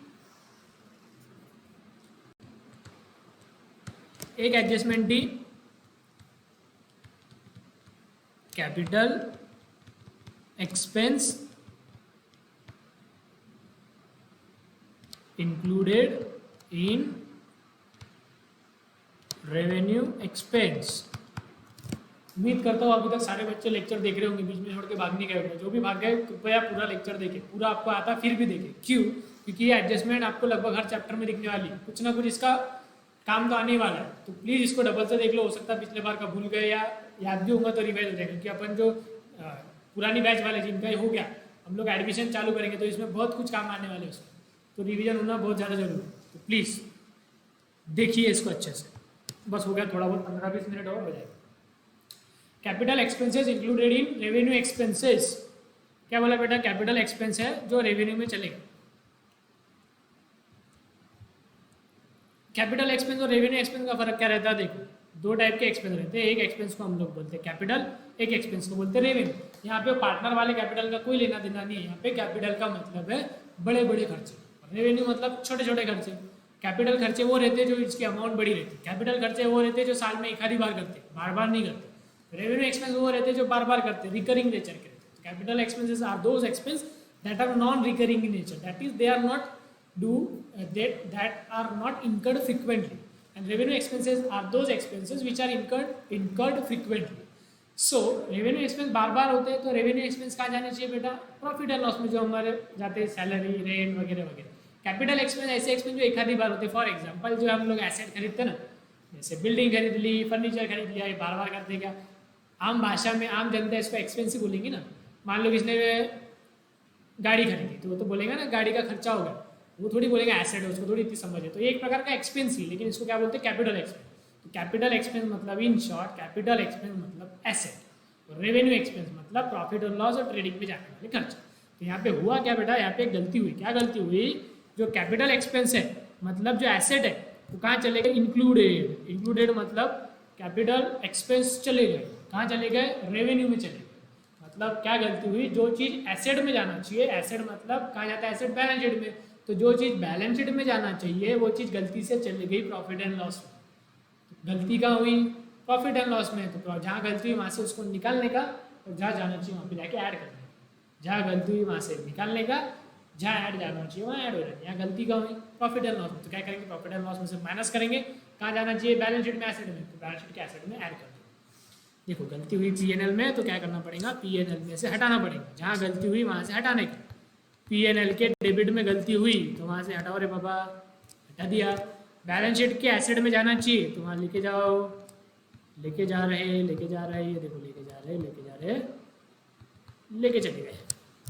ठीक, इसका ही एग्जैक्ट अपोजिट, इसका ही भाई, इसका ही बंधु, इसको हम बोलते रेवेन्यू एक्सपेंस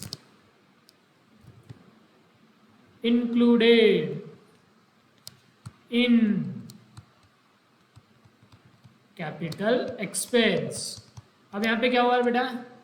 रेवेन्यू एक्सपेंस थे, कहाँ चले गए? कैपिटल में। रेवेन्यू एक्सपेंस मतलब पीएनएल में जाने वाली चीजें, कैपिटल एक्सपेंस मतलब बैलेंस शीट के एसेट में जाने वाली चीजें। तो revenue expense included, revenue expense चले गए, कहाँ चले गए? कैपिटल में चले गए। मतलब पीएनएल की चीज कहाँ चले गए बेटा? बैलेंस शीट में चले गई। तो बैलेंस शीट में से हटा दो, बताओ उसको जल्दी से। तो क्या करेंगे? गलती कहाँ हुई? बैलेंस शीट के एसेट में गलती हुई, तो बैलेंस शीट के एसेट में से हटाओ, कहाँ जाना चाहिए? पीएनएल में। तो वहां लेके चल जाओ पीएनएल के। अरे क्या हो गया? पेन पेन अटक गया, अटक गया, अटक गया। तो पीएनएल में से करेंगे लेस, सॉरी बैलेंस शीट में से करेंगे लेस, प्रॉफिट एंड लॉस के डेबिट में करेंगे ऐड। ठीक है, ओके। देन और कोई बचता क्या रे बच्चों? बताओ भला। ये ठीक है यार, ये देखेंगे बाद में। देखो क्लोजिंग स्टॉक हो गया, आउटस्टैंडिंग एक्सपेंस हो गया, आउटस्टैंडिंग इनकम हो गया, प्रीपेड एक्सपेंस हो गया, प्री रिसीव्ड इनकम हो गया, डेप्रिसिएशन हो गया, ये देखेंगे बाद में। गुड्स विड्रॉन बाय पार्टनर, ये बाद में देखने वाली चीज़ है। अनरिकॉर्ड परचेज हो गया, अनरिकॉर्ड सेल हो गया, कैपिटल इंक्लूड इन रेवेन्यू हो गया, रेवेन्यू ये हो गया, डिसऑनर्ड हो गया, प्रोविजन हो गया, इंटरेस्ट ऑन पार्टनर लोन, ठीक है कोई खास बात नहीं है। इंटरेस्ट ऑन कैपिटल हो गया, ड्राइंग हो गया, सैलरी हो गया, बस सिर्फ बाकी एडेड। ओके, हिडन एडजस्टमेंट बात, ठीक है। हिडन एडजस्टमेंट, हिडन का मतलब क्या होता है बेटा? हिडन का मतलब होता है छुपा रुस्तम, छुपी हुई चीजें, छुपी हुई चीजें। कहाँ लिखूँ इसको?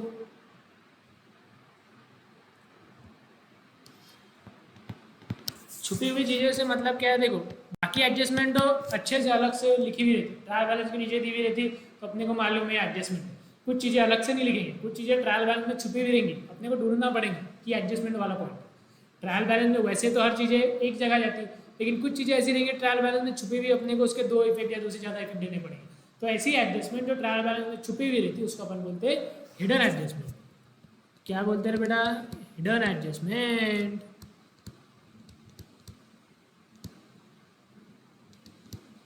जैसे आप लोगों में बहुत सारे टैलेंट छुपे हुए हैं, इसको बोलते हैं हिडन टैलेंट, है ना। बहुत से लोग देखा मैंने ड्राइंग वगैरह पेंटिंग वगैरह बहुत अच्छे करते हैं, स्केच वगैरह अच्छे निकालते हैं। वैसे जैसे आप लोगों में टैलेंट है, बहुत सारे बच्चे, एक नम्रता है, आंचल है, कन्हैया है, बहुत सही पेंटिंग निकालते हैं। वैसे जैसे इनका हिडन टैलेंट है, वैसे हिडन एडजस्टमेंट रहती, तो अपने को ढूंढना पड़ेगा। ठीक है, ढूंढ रहे हैं, तो उसमें से एक रहती, एग्जाम्पल है, हाँ, ऐसा एग्जैक्ट ऐसा नहीं आएगा, मैं एग्जाम्पल के तौर पे ही बता रहा है इसमें। फॉर एग्जाम्पल ऐसा लिखे हुआ है, एडवर्टाइजमेंट और सामने लिखे हुआ है 4 years। इसके दो इफेक्ट क्या होता है। एडवर्टाइजमेंट खर्चा है तो कहाँ लिखा रहेगा, प्रॉफिट एंड लॉस में लिखा रहेगा। कितने साल का है वो, 4 साल का खर्चा है बेटा, 4 साल का खर्चा है। लेकिन प्रॉफिट एंड लॉस कितने साल का बनता है, 1 साल का। तो प्रॉफिट एंड लॉस में सिर्फ कितने साल का जाना चाहिए, 1 साल का ही जाना चाहिए। एक मिनट, फिर से एक बार चेक कर लो बराबर दिख रहा कि नहीं दिख रहा। तो मैं बोल रहा था एडवर्टाइजमेंट के सामने लिखा ब्रैकेट में 4 साल, तो ये 4 साल का खर्चा है क्या, 4 साल का खर्चा है। लेकिन प्रॉफिट एंड लॉस कितने साल का बनता है, 1 साल का। तो प्रॉफिट एंड लॉस में 1 साल का ही जाना चाहिए। 3 साल का क्या है, प्रीपेड है, ये अगले सालों का खर्चा है, ये प्रॉफिट एंड लॉस में नहीं जाना चाहिए। तो प्रॉफिट एंड लॉस में से हटाना पड़ेगा, प्रॉफिट एंड लॉस में से हटाना पड़ेगा, तो प्रॉफिट एंड लॉस में से हटाना पड़ेगा। तो पहला इफेक्ट क्या होगा इसका, प्रॉफिट एंड लॉस में से हटा देंगे। दूसरा इफेक्ट क्या होगा, दूसरा इफेक्ट क्या होगा देखते।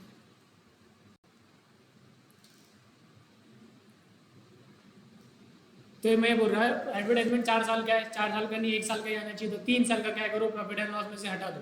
दूसरा ये क्या है, अगले साल का खर्चा है, मतलब ये प्रीपेड है। प्रीपेड है तो कहाँ जाना चाहिए, प्रीपेड क्या रहता है, प्रीपेड एक्सपेंस एसेट रहता है। तो उसका दूसरा इफेक्ट क्या होना चाहिए, बैलेंस शीट के एसेट साइड में। तो एडजस्टमेंट वैसा ब्रैकेट में जब भी दी हुआ रहा, तो ये ब्रैकेट का मतलब रहेगा हिडन एडजस्टमेंट। जब भी कोई चीज़ ब्रैकेट में दी हुई रहेंगी, जब भी कोई परसेंटेज दिया रहेगा, जब भी कोई डेट लिखी हुई रहेगी, ये 3 चीज़ें इंडिकेशन है कि आपकी ये हिडन एडजस्टमेंट है। बच्चे हिडन एडजस्टमेंट में ही गलती करते हैं, तो इस पर अच्छे से ध्यान देना। तो इसके 2 इफेक्ट क्या आएंगे बेटा, एक तो ये साल से रिलेटेड नहीं है, सॉरी ये साल से रिलेटेड सिर्फ 1 साल का ही है, 3 साल का ये साल से रिलेटेड नहीं है। तो अपन अमाउंट निकालेंगे कि 4 साल का इतना, तो 3 साल का कितना, तो जितना भी 3 साल का आया उसको अपने को क्या करना पड़ेगा, प्रॉफिट एंड लॉस के डेबिट में से लेस। और दूसरा इफेक्ट क्या रहेगा, क्योंकि ये प्रीपेड है, प्रीपेड है तो कहाँ जाना चाहिए, ये बैलेंस शीट में। तो दूसरा इफेक्ट रहेगा बैलेंस शीट के एसेट में। जहाँ पे मैं लिख रहा बैलेंस शीट के एसेट में, तो ये मत पूछना सर उसमें ऐड या लेस। अरे भैया कुछ नहीं लिखा, इसका मतलब ऐड, या फिर ऐड करने की जरूरत नहीं, वो आइटम वहाँ रहते ही नहीं, वहाँ जाके लिख दो। अगर लेस करना है तो मैंने स्पेसिफिकली वहाँ लेस लिखे हुआ है। अगर कहीं पे लेस नहीं लिखे हुआ है तो ये बिल्कुल नहीं समझना कि वो लेस करना ऐड करना, उसका मतलब ही या तो ऐड करो या तो वहाँ जाके लिख दो। लेस रहेगा तो मैं अच्छे से लिखूंगा लेस। ये एक होगी हिडन एडजस्टमेंट। दूसरी हिडन एडजस्टमेंट क्या रहती है, एक तो ये साल वाली हिडन एडजस्टमेंट होगी, ईयर वाली। दूसरी हिडन एडजस्टमेंट थी परसेंटेज वाली। ऐसा बोलेगा रहेगा 10% इन्वेस्टमेंट, 10% इन्वेस्टमेंट। तो ये जो परसेंटेज दिया ना 10%, इसकी हिडन एडजस्टमेंट रहेगी, ये इसकी हिडन एडजस्टमेंट थी। तो ये परसेंट की हिडन एडजस्टमेंट क्या है, कहीं पे तो भी हमने इन्वेस्टमेंट करके रखा, उस पर 10% इनकम है या एक्सपेंस है, इनकम है। इनकम है तो कहाँ जाना चाहिए, प्रॉफिट एंड लॉस के क्रेडिट में। देखो सारी एडजस्टमेंट आप ही बता रहे, कुछ लर्न करने की रट्टा मारने की जरूरत ही नहीं है, मीनिंग मालूम पड़ गया कि आप खुद ही बता सकते 2 इफेक्ट। तो ये इनकम है, इनकम है तो पहला इफेक्ट बताओ कहाँ जाएगा। चल रे बाबा, हैंग हो गया, थक गया लैपटॉप बेचारा। 10% इन्वेस्टमेंट कहाँ जाएगा, प्रॉफिट एंड लॉस के। अरे यार लैपटॉप थक गया, लेकिन मैं नहीं थका और ना ही आप थके, है ना। हम लोग बीएमए के स्टूडेंट्स हैं, हम लोग नहीं थकते। 10% इन्वेस्टमेंट, इनकम है, इनकम है तो प्रॉफिट एंड लॉस के क्रेडिट में। अरे प्रॉफिट एंड लॉस के क्रेडिट में लिखेंगे, क्योंकि इनकम थी वो 10% वाली चीज़। और दूसरा ये जो इंटरेस्ट मिलता ना इन्वेस्टमेंट पे, कभी ऐसा अपने घर पे आके नहीं देते, ये क्या करते हो इन्वेस्टमेंट में ऐड करते हो। जैसे बैंक में एफडी है 10% या 5% या 6%, अब तो बहुत परसेंटेज गिरी है कोरोना की वजह से, 4% 5% ही है, 6% ही है। तो ये जो परसेंट है ये अपने को एफडी पे जो मिलता है घर पे आके देते क्या नहीं, क्या करते हैं एफडी में ऐड कर देते, मतलब जो इंटरेस्ट रहता है इन्वेस्टमेंट पे हमेशा इन्वेस्टमेंट में ऐड हो जाता है, अपने को मिलता नहीं। इन्वेस्टमेंट में ऐड होता मतलब अपने को क्या करने का, इन्वेस्टमेंट की वैल्यू को बढ़ाने का है। तो अपन क्या करेंगे, इन्वेस्टमेंट एसेट है तो कहाँ दिखेगा, बैलेंस शीट के एसेट में जो इन्वेस्टमेंट दिख रहा है उसमें क्या करने का है, ऐड, समझा? ठीक है, नेक्स्ट 19 जैसा इन्वेस्टमेंट था ना उसी प्रकार रहता 10% बैंक लोन। अब ये क्या है, लोन है, लोन ली है, लाइबिलिटी, इसके सामने लिखा 10%, इसका मतलब यहाँ पे भी ब्याज है, लेकिन लोन पे ब्याज मिलता है या ब्याज देना पड़ता? लोन पे ब्याज देना पड़ता, इंटरेस्ट देना पड़ता। तो हमारे लिए इनकम है या एक्सपेंस है? हमारे लिए एक्सपेंस है। एक्सपेंस है तो कहाँ जाता रहता? खर्चा है दोस्तों, खर्चा कहाँ जाता? पीएनएल के डेबिट में। और इंटरेस्ट ऑन बैंक लोन, जैसे हमने ऊपर देखा इंटरेस्ट इन्वेस्टमेंट में ऐड कर दिया था ना, वैसे ये क्या होता, जो इंटरेस्ट है ये भी ऐड हो जाता, लेकिन ये कहाँ पे ऐड होगा? बैलेंस शीट में जो लाइबिलिटी साइड है उसमें जो लोन लिखे हुआ है ये लोन में ऐड हो जाता है ना। हाँ, तो इस प्रकार से सारी एडजस्टमेंट है। इसमें केवल 2 एडजस्टमेंट हमारी बाकी है, एक आरडीडी की और वो गुड्स वाली, तो थोड़ी देर बाद देखेंगे। यहाँ तक समझेगा सबको? फटाफट समझा अच्छे से? ठीक है, अब जिसको भी लिखना होगा ना वो क्या करो, अरे यार ये हैंग हो गया, अब अपने को, ठीक है रुको रुको अभी मत जाओ, 2 मिनट, इसको आएगा आएगा आएगा।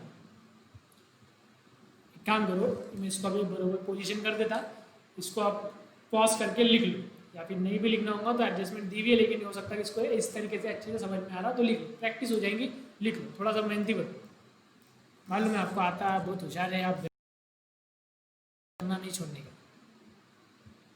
अटक गया यार ये, ठीक है, आप लेक्चर को थोड़ा सा आगे पीछे करके इसको देख लेने का और सारी एडजस्टमेंट को एक बार अच्छे से रिवाइज करने का। ठीक है, अभी केवल हमारी एडजस्टमेंट बची है आरडीडी वाली और अगली वाली, तो अभी मैं इसको ब्रेक देता, और जो आरडीडी की एडजस्टमेंट है वो वाली, और जो हमारे क्वेश्चन है, देखो हमारे जो पूरा नई बैच जो थी जिसका बैनर अकाउंट चल रहा था उसके 24 नंबर तक क्वेश्चन हो चुके थे। तो हम लोग क्या करेंगे, एडजस्टमेंट से रिलेटेड हम लोग क्या देख रहे थे स्टार्टिंग में, छोटे छोटे क्वेश्चन, उसमें एक एक एडजस्टमेंट, 2 एडजस्टमेंट देख रहे थे, ताकि हम लोग अपनी एक लेवल बन जाए, अपन एडजस्टमेंट को हैंडल कर पाए। बुक में क्या रहता है, सारी एडजस्टमेंट एक साथ अपने को आता है, बच्चे क्या करते हैं वो डायरेक्ट बुक के क्वेश्चन सॉल्व करते हैं, इतनी सारी एडजस्टमेंट एक साथ कुछ आता नहीं, कन्फ्यूजन, बैलेंस शीट कभी टैली होती नहीं। अपन ने क्या किया था, अपन ने इतने सारे 50-60 क्वेश्चन हम लोग देख रहे थे। तो स्टार्टिंग में 30 क्वेश्चन कैसे थे, 2-3 एडजस्टमेंट है उससे रिलेटेड 3-4 क्वेश्चन, फिर 2-3 एडजस्टमेंट, फिर 3-4 क्वेश्चन, तो क्या होता है अपने एक ग्रिप बन जाती है, प्रैक्टिस हो जाती है। तो हम लोग जो एडजस्टमेंट से रिलेटेड सिर्फ अपने 6 क्वेश्चन बाकी, 30 तक जो क्वेश्चन, तो हम लोग अभी 6 क्वेश्चन ही करेंगे, आरडीडी वाली एडजस्टमेंट ही और कुछ और एडजस्टमेंट। तो 6 क्वेश्चन ही हम लोग नोट्स में से करेंगे, जो आपके पास नोट्स अवेलेबल है। फिर जैसे 30 क्वेश्चन हो जाएंगे हम लोग टेक्स्ट बुक के क्वेश्चन करेंगे। तो ये 6 क्वेश्चन हमारे 1 या 2 दिन में हो जाएंगे। तो 1 या 2 दिन में आप लोगों को टेक्स्ट बुक सबको खरीदनी है, कंपलसरी है, पीडीएफ से काम नहीं चलेगा, क्योंकि एडजस्टमेंट में यहाँ पे भी एडजस्टमेंट है, ऊपर मार्किंग करनी पड़ती, बहुत कुछ अपने को क्वेश्चन में मार्क करना पड़ता, तो पीडीएफ में नहीं होता। तो प्लीज़ टेक्स्ट बुक खरीदे 1-2 दिन में। और नोट्स के लिए आप लोग, नोट्स के लिए जो मैंने नाम बताए थे 8-9 लोग, वो लोग ऑफिस पे आ जाएंगे, 1-2 दिन में नोट्स कलेक्ट कर लेंगे, बाकी बच्चे उनसे नोट्स कलेक्ट कर लेंगे। ठीक है, जो भी क्वेरीज रहेंगी, कुछ नहीं समझा, व्हाट्सअप ग्रुप पे प्लीज़ मैसेज कीजिए, वहाँ पे हम लोग डिस्कस करेंगे। फिर भी क्वेरी सॉल्व नहीं होती है आप मुझे पर्सनली मैसेज करेंगे, फिर भी क्वेरी सॉल्व नहीं होती है आप मुझे कॉल करेंगे, फिर भी क्वेरी को सॉल्व नहीं होती है आप मुझे वीडियो कॉल करेंगे, लेकिन इतनी दिक्कत जाएंगी नहीं, क्वेरी सॉल्व हो जाएगी। चलो लैपटॉप भी अपना चालू हो गया, मतलब अपन वो थोड़ा सा लेक्चर ले सकते हैं। हाँ देखो, अब यहाँ पे आप पॉज करो और इसको लिख लो, जिनको नहीं दिख रहा थोड़ा और जूम कर रहा, 5 तक हो गए, पॉज करो 5 तक। अब ये नीचे के हैं, यहाँ पे पॉज करो, कर लिया पॉज। अब ये वाले यहाँ पे पॉज करो, इसको सबको लिख लो एक बार, फटाफट एक बार देख लेंगे, और लेक्चर को यहाँ पे एंड करेंगे, आरडीडी का हम लोग बाद में देखेंगे, नेक्स्ट पार्ट में देखेंगे। देखो क्लोजिंग स्टॉक तो इजी था। प्री की चीज़ें हमेशा क्या रखना, ध्यान में रखना, प्री बोलो एक साथ मेरे साथ, प्री। जब भी प्री ये वर्ड आ गया तो इसको क्या करते हैं हमेशा, लेस। देखो लेस, तो प्री वाली चीज हमेशा होती लेस। यदि वो एसेट है तो जाएगा एसेट में, लाइबिलिटी है तो जाएगा लाइबिलिटी में, लेकिन जब भी प्री आ गया तो उसको करते लेस, और जब भी आउटस्टैंडिंग आ गया उसको करते पीएनएल में ऐड। बोलो एक बार मेरे साथ जोर से बोलो, जय माता दी। जय माता दी बोल दी, अच्छी बात है, लेकिन ये बोलो जोर से, क्या बोलेंगे, प्री वाली चीजें करने की है लेस, आउटस्टैंडिंग वाली ऐड, प्री वाली लेस, प्री वाली लेस, आउटस्टैंडिंग वाली ऐड। डेप्रिसिएशन आ गया। अनरिकॉर्डेड परचेज रिकॉर्ड करना भूल गए थे, परचेज में ऐड। अनरिकॉर्डेड सेल्स, सेल्स में ऐड। अनरिकॉर्डेड परचेज से लायबिलिटी क्रिएट होती तो लायबिलिटी में ऐड। अनरिकॉर्डेड सेल से एसेट क्रिएट होता तो एसेट में ऐड। मतलब यदि कोई चीज अनरिकॉर्डेड है ना तो ध्यान से देखो, अनरिकॉर्डेड में इधर भी ऐड, इधर भी ऐड, इधर भी ऐड, इधर भी ऐड। अनरिकॉर्डेड में सारी चीजें ऐड करते हैं, अनरिकॉर्डेड परचेज हो या अनरिकॉर्डेड सेल, क्योंकि रिकॉर्ड ही करना भूल गए थे ना, तो अपने को रिकॉर्ड करने का, ऐड करने का। तो अनरिकॉर्डेड परचेज हो, अनरिकॉर्डेड सेल हो, उसमें दोनों इफेक्ट क्या होते हैं, ऐड होते हैं। परचेस में ऐड, क्रेडिटर में ऐड, दूसरा डेटर्स में ऐड और सेल्स में ऐड। मतलब अनरिकॉर्डेड में हमेशा ऐड। तो कुछ चीजें बता रहा हूँ मैं, जो ध्यान में रखेंगे तो अपने को कंफ्यूजन नहीं होता। डिसऑनर्ड में क्या ध्यान में रखने का, जो भी चीज डिसऑनर्ड होगी, कैंसिल होगी। देखो यहाँ पे क्या कैंसिल हो रहा है, बिल रिसीवेबल कैंसिल हो रहा है, तो जो भी कैंसिल हो रहा है उसमें से करने का लेस, बिल रिसीवेबल में से लेस। और रिसीवेबल एसेट है इसलिए अपने को डेटर्स में दूसरे एसेट में ऐड करना है। बिल्स पेबल डिसऑनर्ड, क्या डिसऑनर्ड हुआ, क्या कैंसिल हुआ, डिसऑनर्ड मतलब कैंसिल, क्या कैंसिल हुआ, बिल्स पेबल, जो कैंसिल हुआ उसमें से लेस, और क्रेडिटर में यहाँ पे ऐड। मतलब बिल रिसीवेबल हो, बिल्स पेबल, डिसऑनर्ड में हमेशा क्या करेंगे, एक जगह से लेस करेंगे, एक जगह पे ऐड करेंगे। बिल रिसीवेबल है तो बिल रिसीवेबल में से लेस, बिल्स पेबल है तो बिल्स पेबल में से लेस। बिल रिसीवेबल है तो डेटर में ऐड, बिल्स पेबल है तो लायबिलिटी में। बिल रिसीवेबल एसेट था इसलिए दूसरी जगह अपने को एसेट में ऐड करना पड़ेगा। बिल्स पेबल लायबिलिटी है तो लायबिलिटी में ऐड, ठीक है। देन ये तीनों चीजें, सैलरी हो, इंटरेस्ट हो, सॉरी सैलरी हो, कमीशन हो या इंटरेस्ट ऑन ड्राइंग, इसमें क्या रहेगा, ये बिजनेस दे रहा, बिजनेस के लिए खर्चा है तो इसके लिए पीएनएल में ऐड। और ये देने से कैपिटल बढ़ेगा, कैपिटल बढ़ता तो कैपिटल में क्रेडिट। ड्राइंग अपोजिट रहता, बिजनेस के लिए इनकम है तो पीएनएल क्रेडिट में, और पार्टनर से लेते बैलेंस कम होता है इसलिए कैपिटल के डेबिट, ठीक है। डिस्काउंट, डिस्काउंट मिल रहा है इनकम है इसलिए क्रेडिटर में से। और ये देखो revenue, capital expenditure included in revenue. जब भी कैपिटल एक्सपेंडिचर है, क्या बोलने का जोर से, कैपिटल एक्सपेंडिचर मतलब एसेट, एसेट, एसेट। क्या बोलने का तीन बार, asset, asset, asset. Capital expenditure क्या है, एसेट है, एसेट इंक्लूडेड, एसेट चले गया, कहाँ चले गया, गलती से पीएनएल में चले गया, तो जहाँ गलती वहाँ से हटाने का, पीएनएल में गलती हुई पीएनएल से हटाओ, एसेट है तो एसेट में लेके चल गया। Revenue expense included in capital, PNL का आइटम चले गया बैलेंस शीट में, गलती हुई बैलेंस शीट में, बैलेंस शीट से हटाओ, जहाँ जाना चाहिए वहाँ ऐड करो, पीएनएल में जाना चाहिए पीएनएल में ऐड करो, ठीक है। हिडन एडजस्टमेंट प्रीपेड के जैसा है, पीएनएल में से जो आगे वाले साल का है वो लेस, और बैलेंस शीट वाला ऐड। 10% इन्वेस्टमेंट, ये इंटरेस्ट मिल रहा, इनकम है इसलिए क्रेडिट में, ये वाला इंटरेस्ट देना पड़ रहा लोन वाला, एक्सपेंसेस के लिए पीएनएल के डेबिट में। दोनों भी इंटरेस्ट ध्यान से देखेंगे तो एक इन्वेस्टमेंट में ऐड हो रहा, एसेट में ऐड हो रहा, एक लोन में ऐड हो रहा। मतलब इंटरेस्ट कुछ भी रही, हिडन वाली एडजस्टमेंट जब भी हो परसेंटेज वाली, तो अपने को क्या करने का, बैलेंस शीट में हमेशा इसको ऐड करने का। कुछ बच्चे क्या करते हैं, इन्वेस्टमेंट है तो ऐड कर देते, लोन रहा तो माइनस कर देते, क्या मालूम क्या दिमाग लगा। दोनों चीजें, इन्वेस्टमेंट हो, लोन, दोनों पे का इंटरेस्ट ऐड करेंगे। इन्वेस्टमेंट का इंटरेस्ट इन्वेस्टमेंट पे ऐड करेंगे, लोन पे का इंटरेस्ट लोन पे ऐड करेंगे। फर्क क्या है, इन्वेस्टमेंट का इंटरेस्ट इनकम है इसलिए पीएनएल के क्रेडिट में, बैटरी भी लो, बहुत सारे इंडिकेशन आ रही है, लेक्चर को बंद करो, हाँ करिए 2 minute. Bank loan 10%, bank loan पे का इंटरेस्ट खर्चा है इसलिए पीएनएल के डेबिट, ठीक है। समझा सबको, पक्का पक्का, ओके, ठीक है। सो इनफ फॉर टुडे, यहाँ पे आप लिख लो, जिस लोगों को कन्फ्यूजन है वापस से एक बार देख लेने का, इसको लेक्चर को लिख लेना, जिनको कन्फ्यूजन नहीं है बहुत अच्छी बात है, बहुत अच्छा आपका दिमाग है, आपको याद है। हम लोग फिर कल देखेंगे सबसे इम्पोर्टेंट चीज़, कल मतलब ये लेक्चर जब भी आएगा, हो सकता है तो दूसरा लेक्चर आ जाए, हो सकता है कल आ जाए, जब भी जो दूसरा लेक्चर आएगा उसमें हम देखेंगे आरडीडी वाली एडजस्टमेंट, सबसे इम्पोर्टेंट आरडीडी वाली एडजस्टमेंट है, वो एग्जाम में आएंगी ही आएंगी, गारंटी देता मैं एग्जाम में आएंगी, पर एग्जाम में आती है आरडीडी वाली एडजस्टमेंट, तो वो एकदम इंपॉर्टेंट हो जाती है हमारी। तो आरडीडी की एडजस्टमेंट देखेंगे, आरडीडी से रिलेटेड 3 क्वेश्चन देखेंगे, ठीक है। और जो दूसरी बैच वाले हैं जिनके लिए एडमिशन चालू होने वाला था, एडमिशन ऑफ पार्टनर मतलब चैप्टर नंबर 3, उसका लेक्चर भी मैं अपलोड कर दूँगा, ठीक है। Okay, enough for today, bye bye.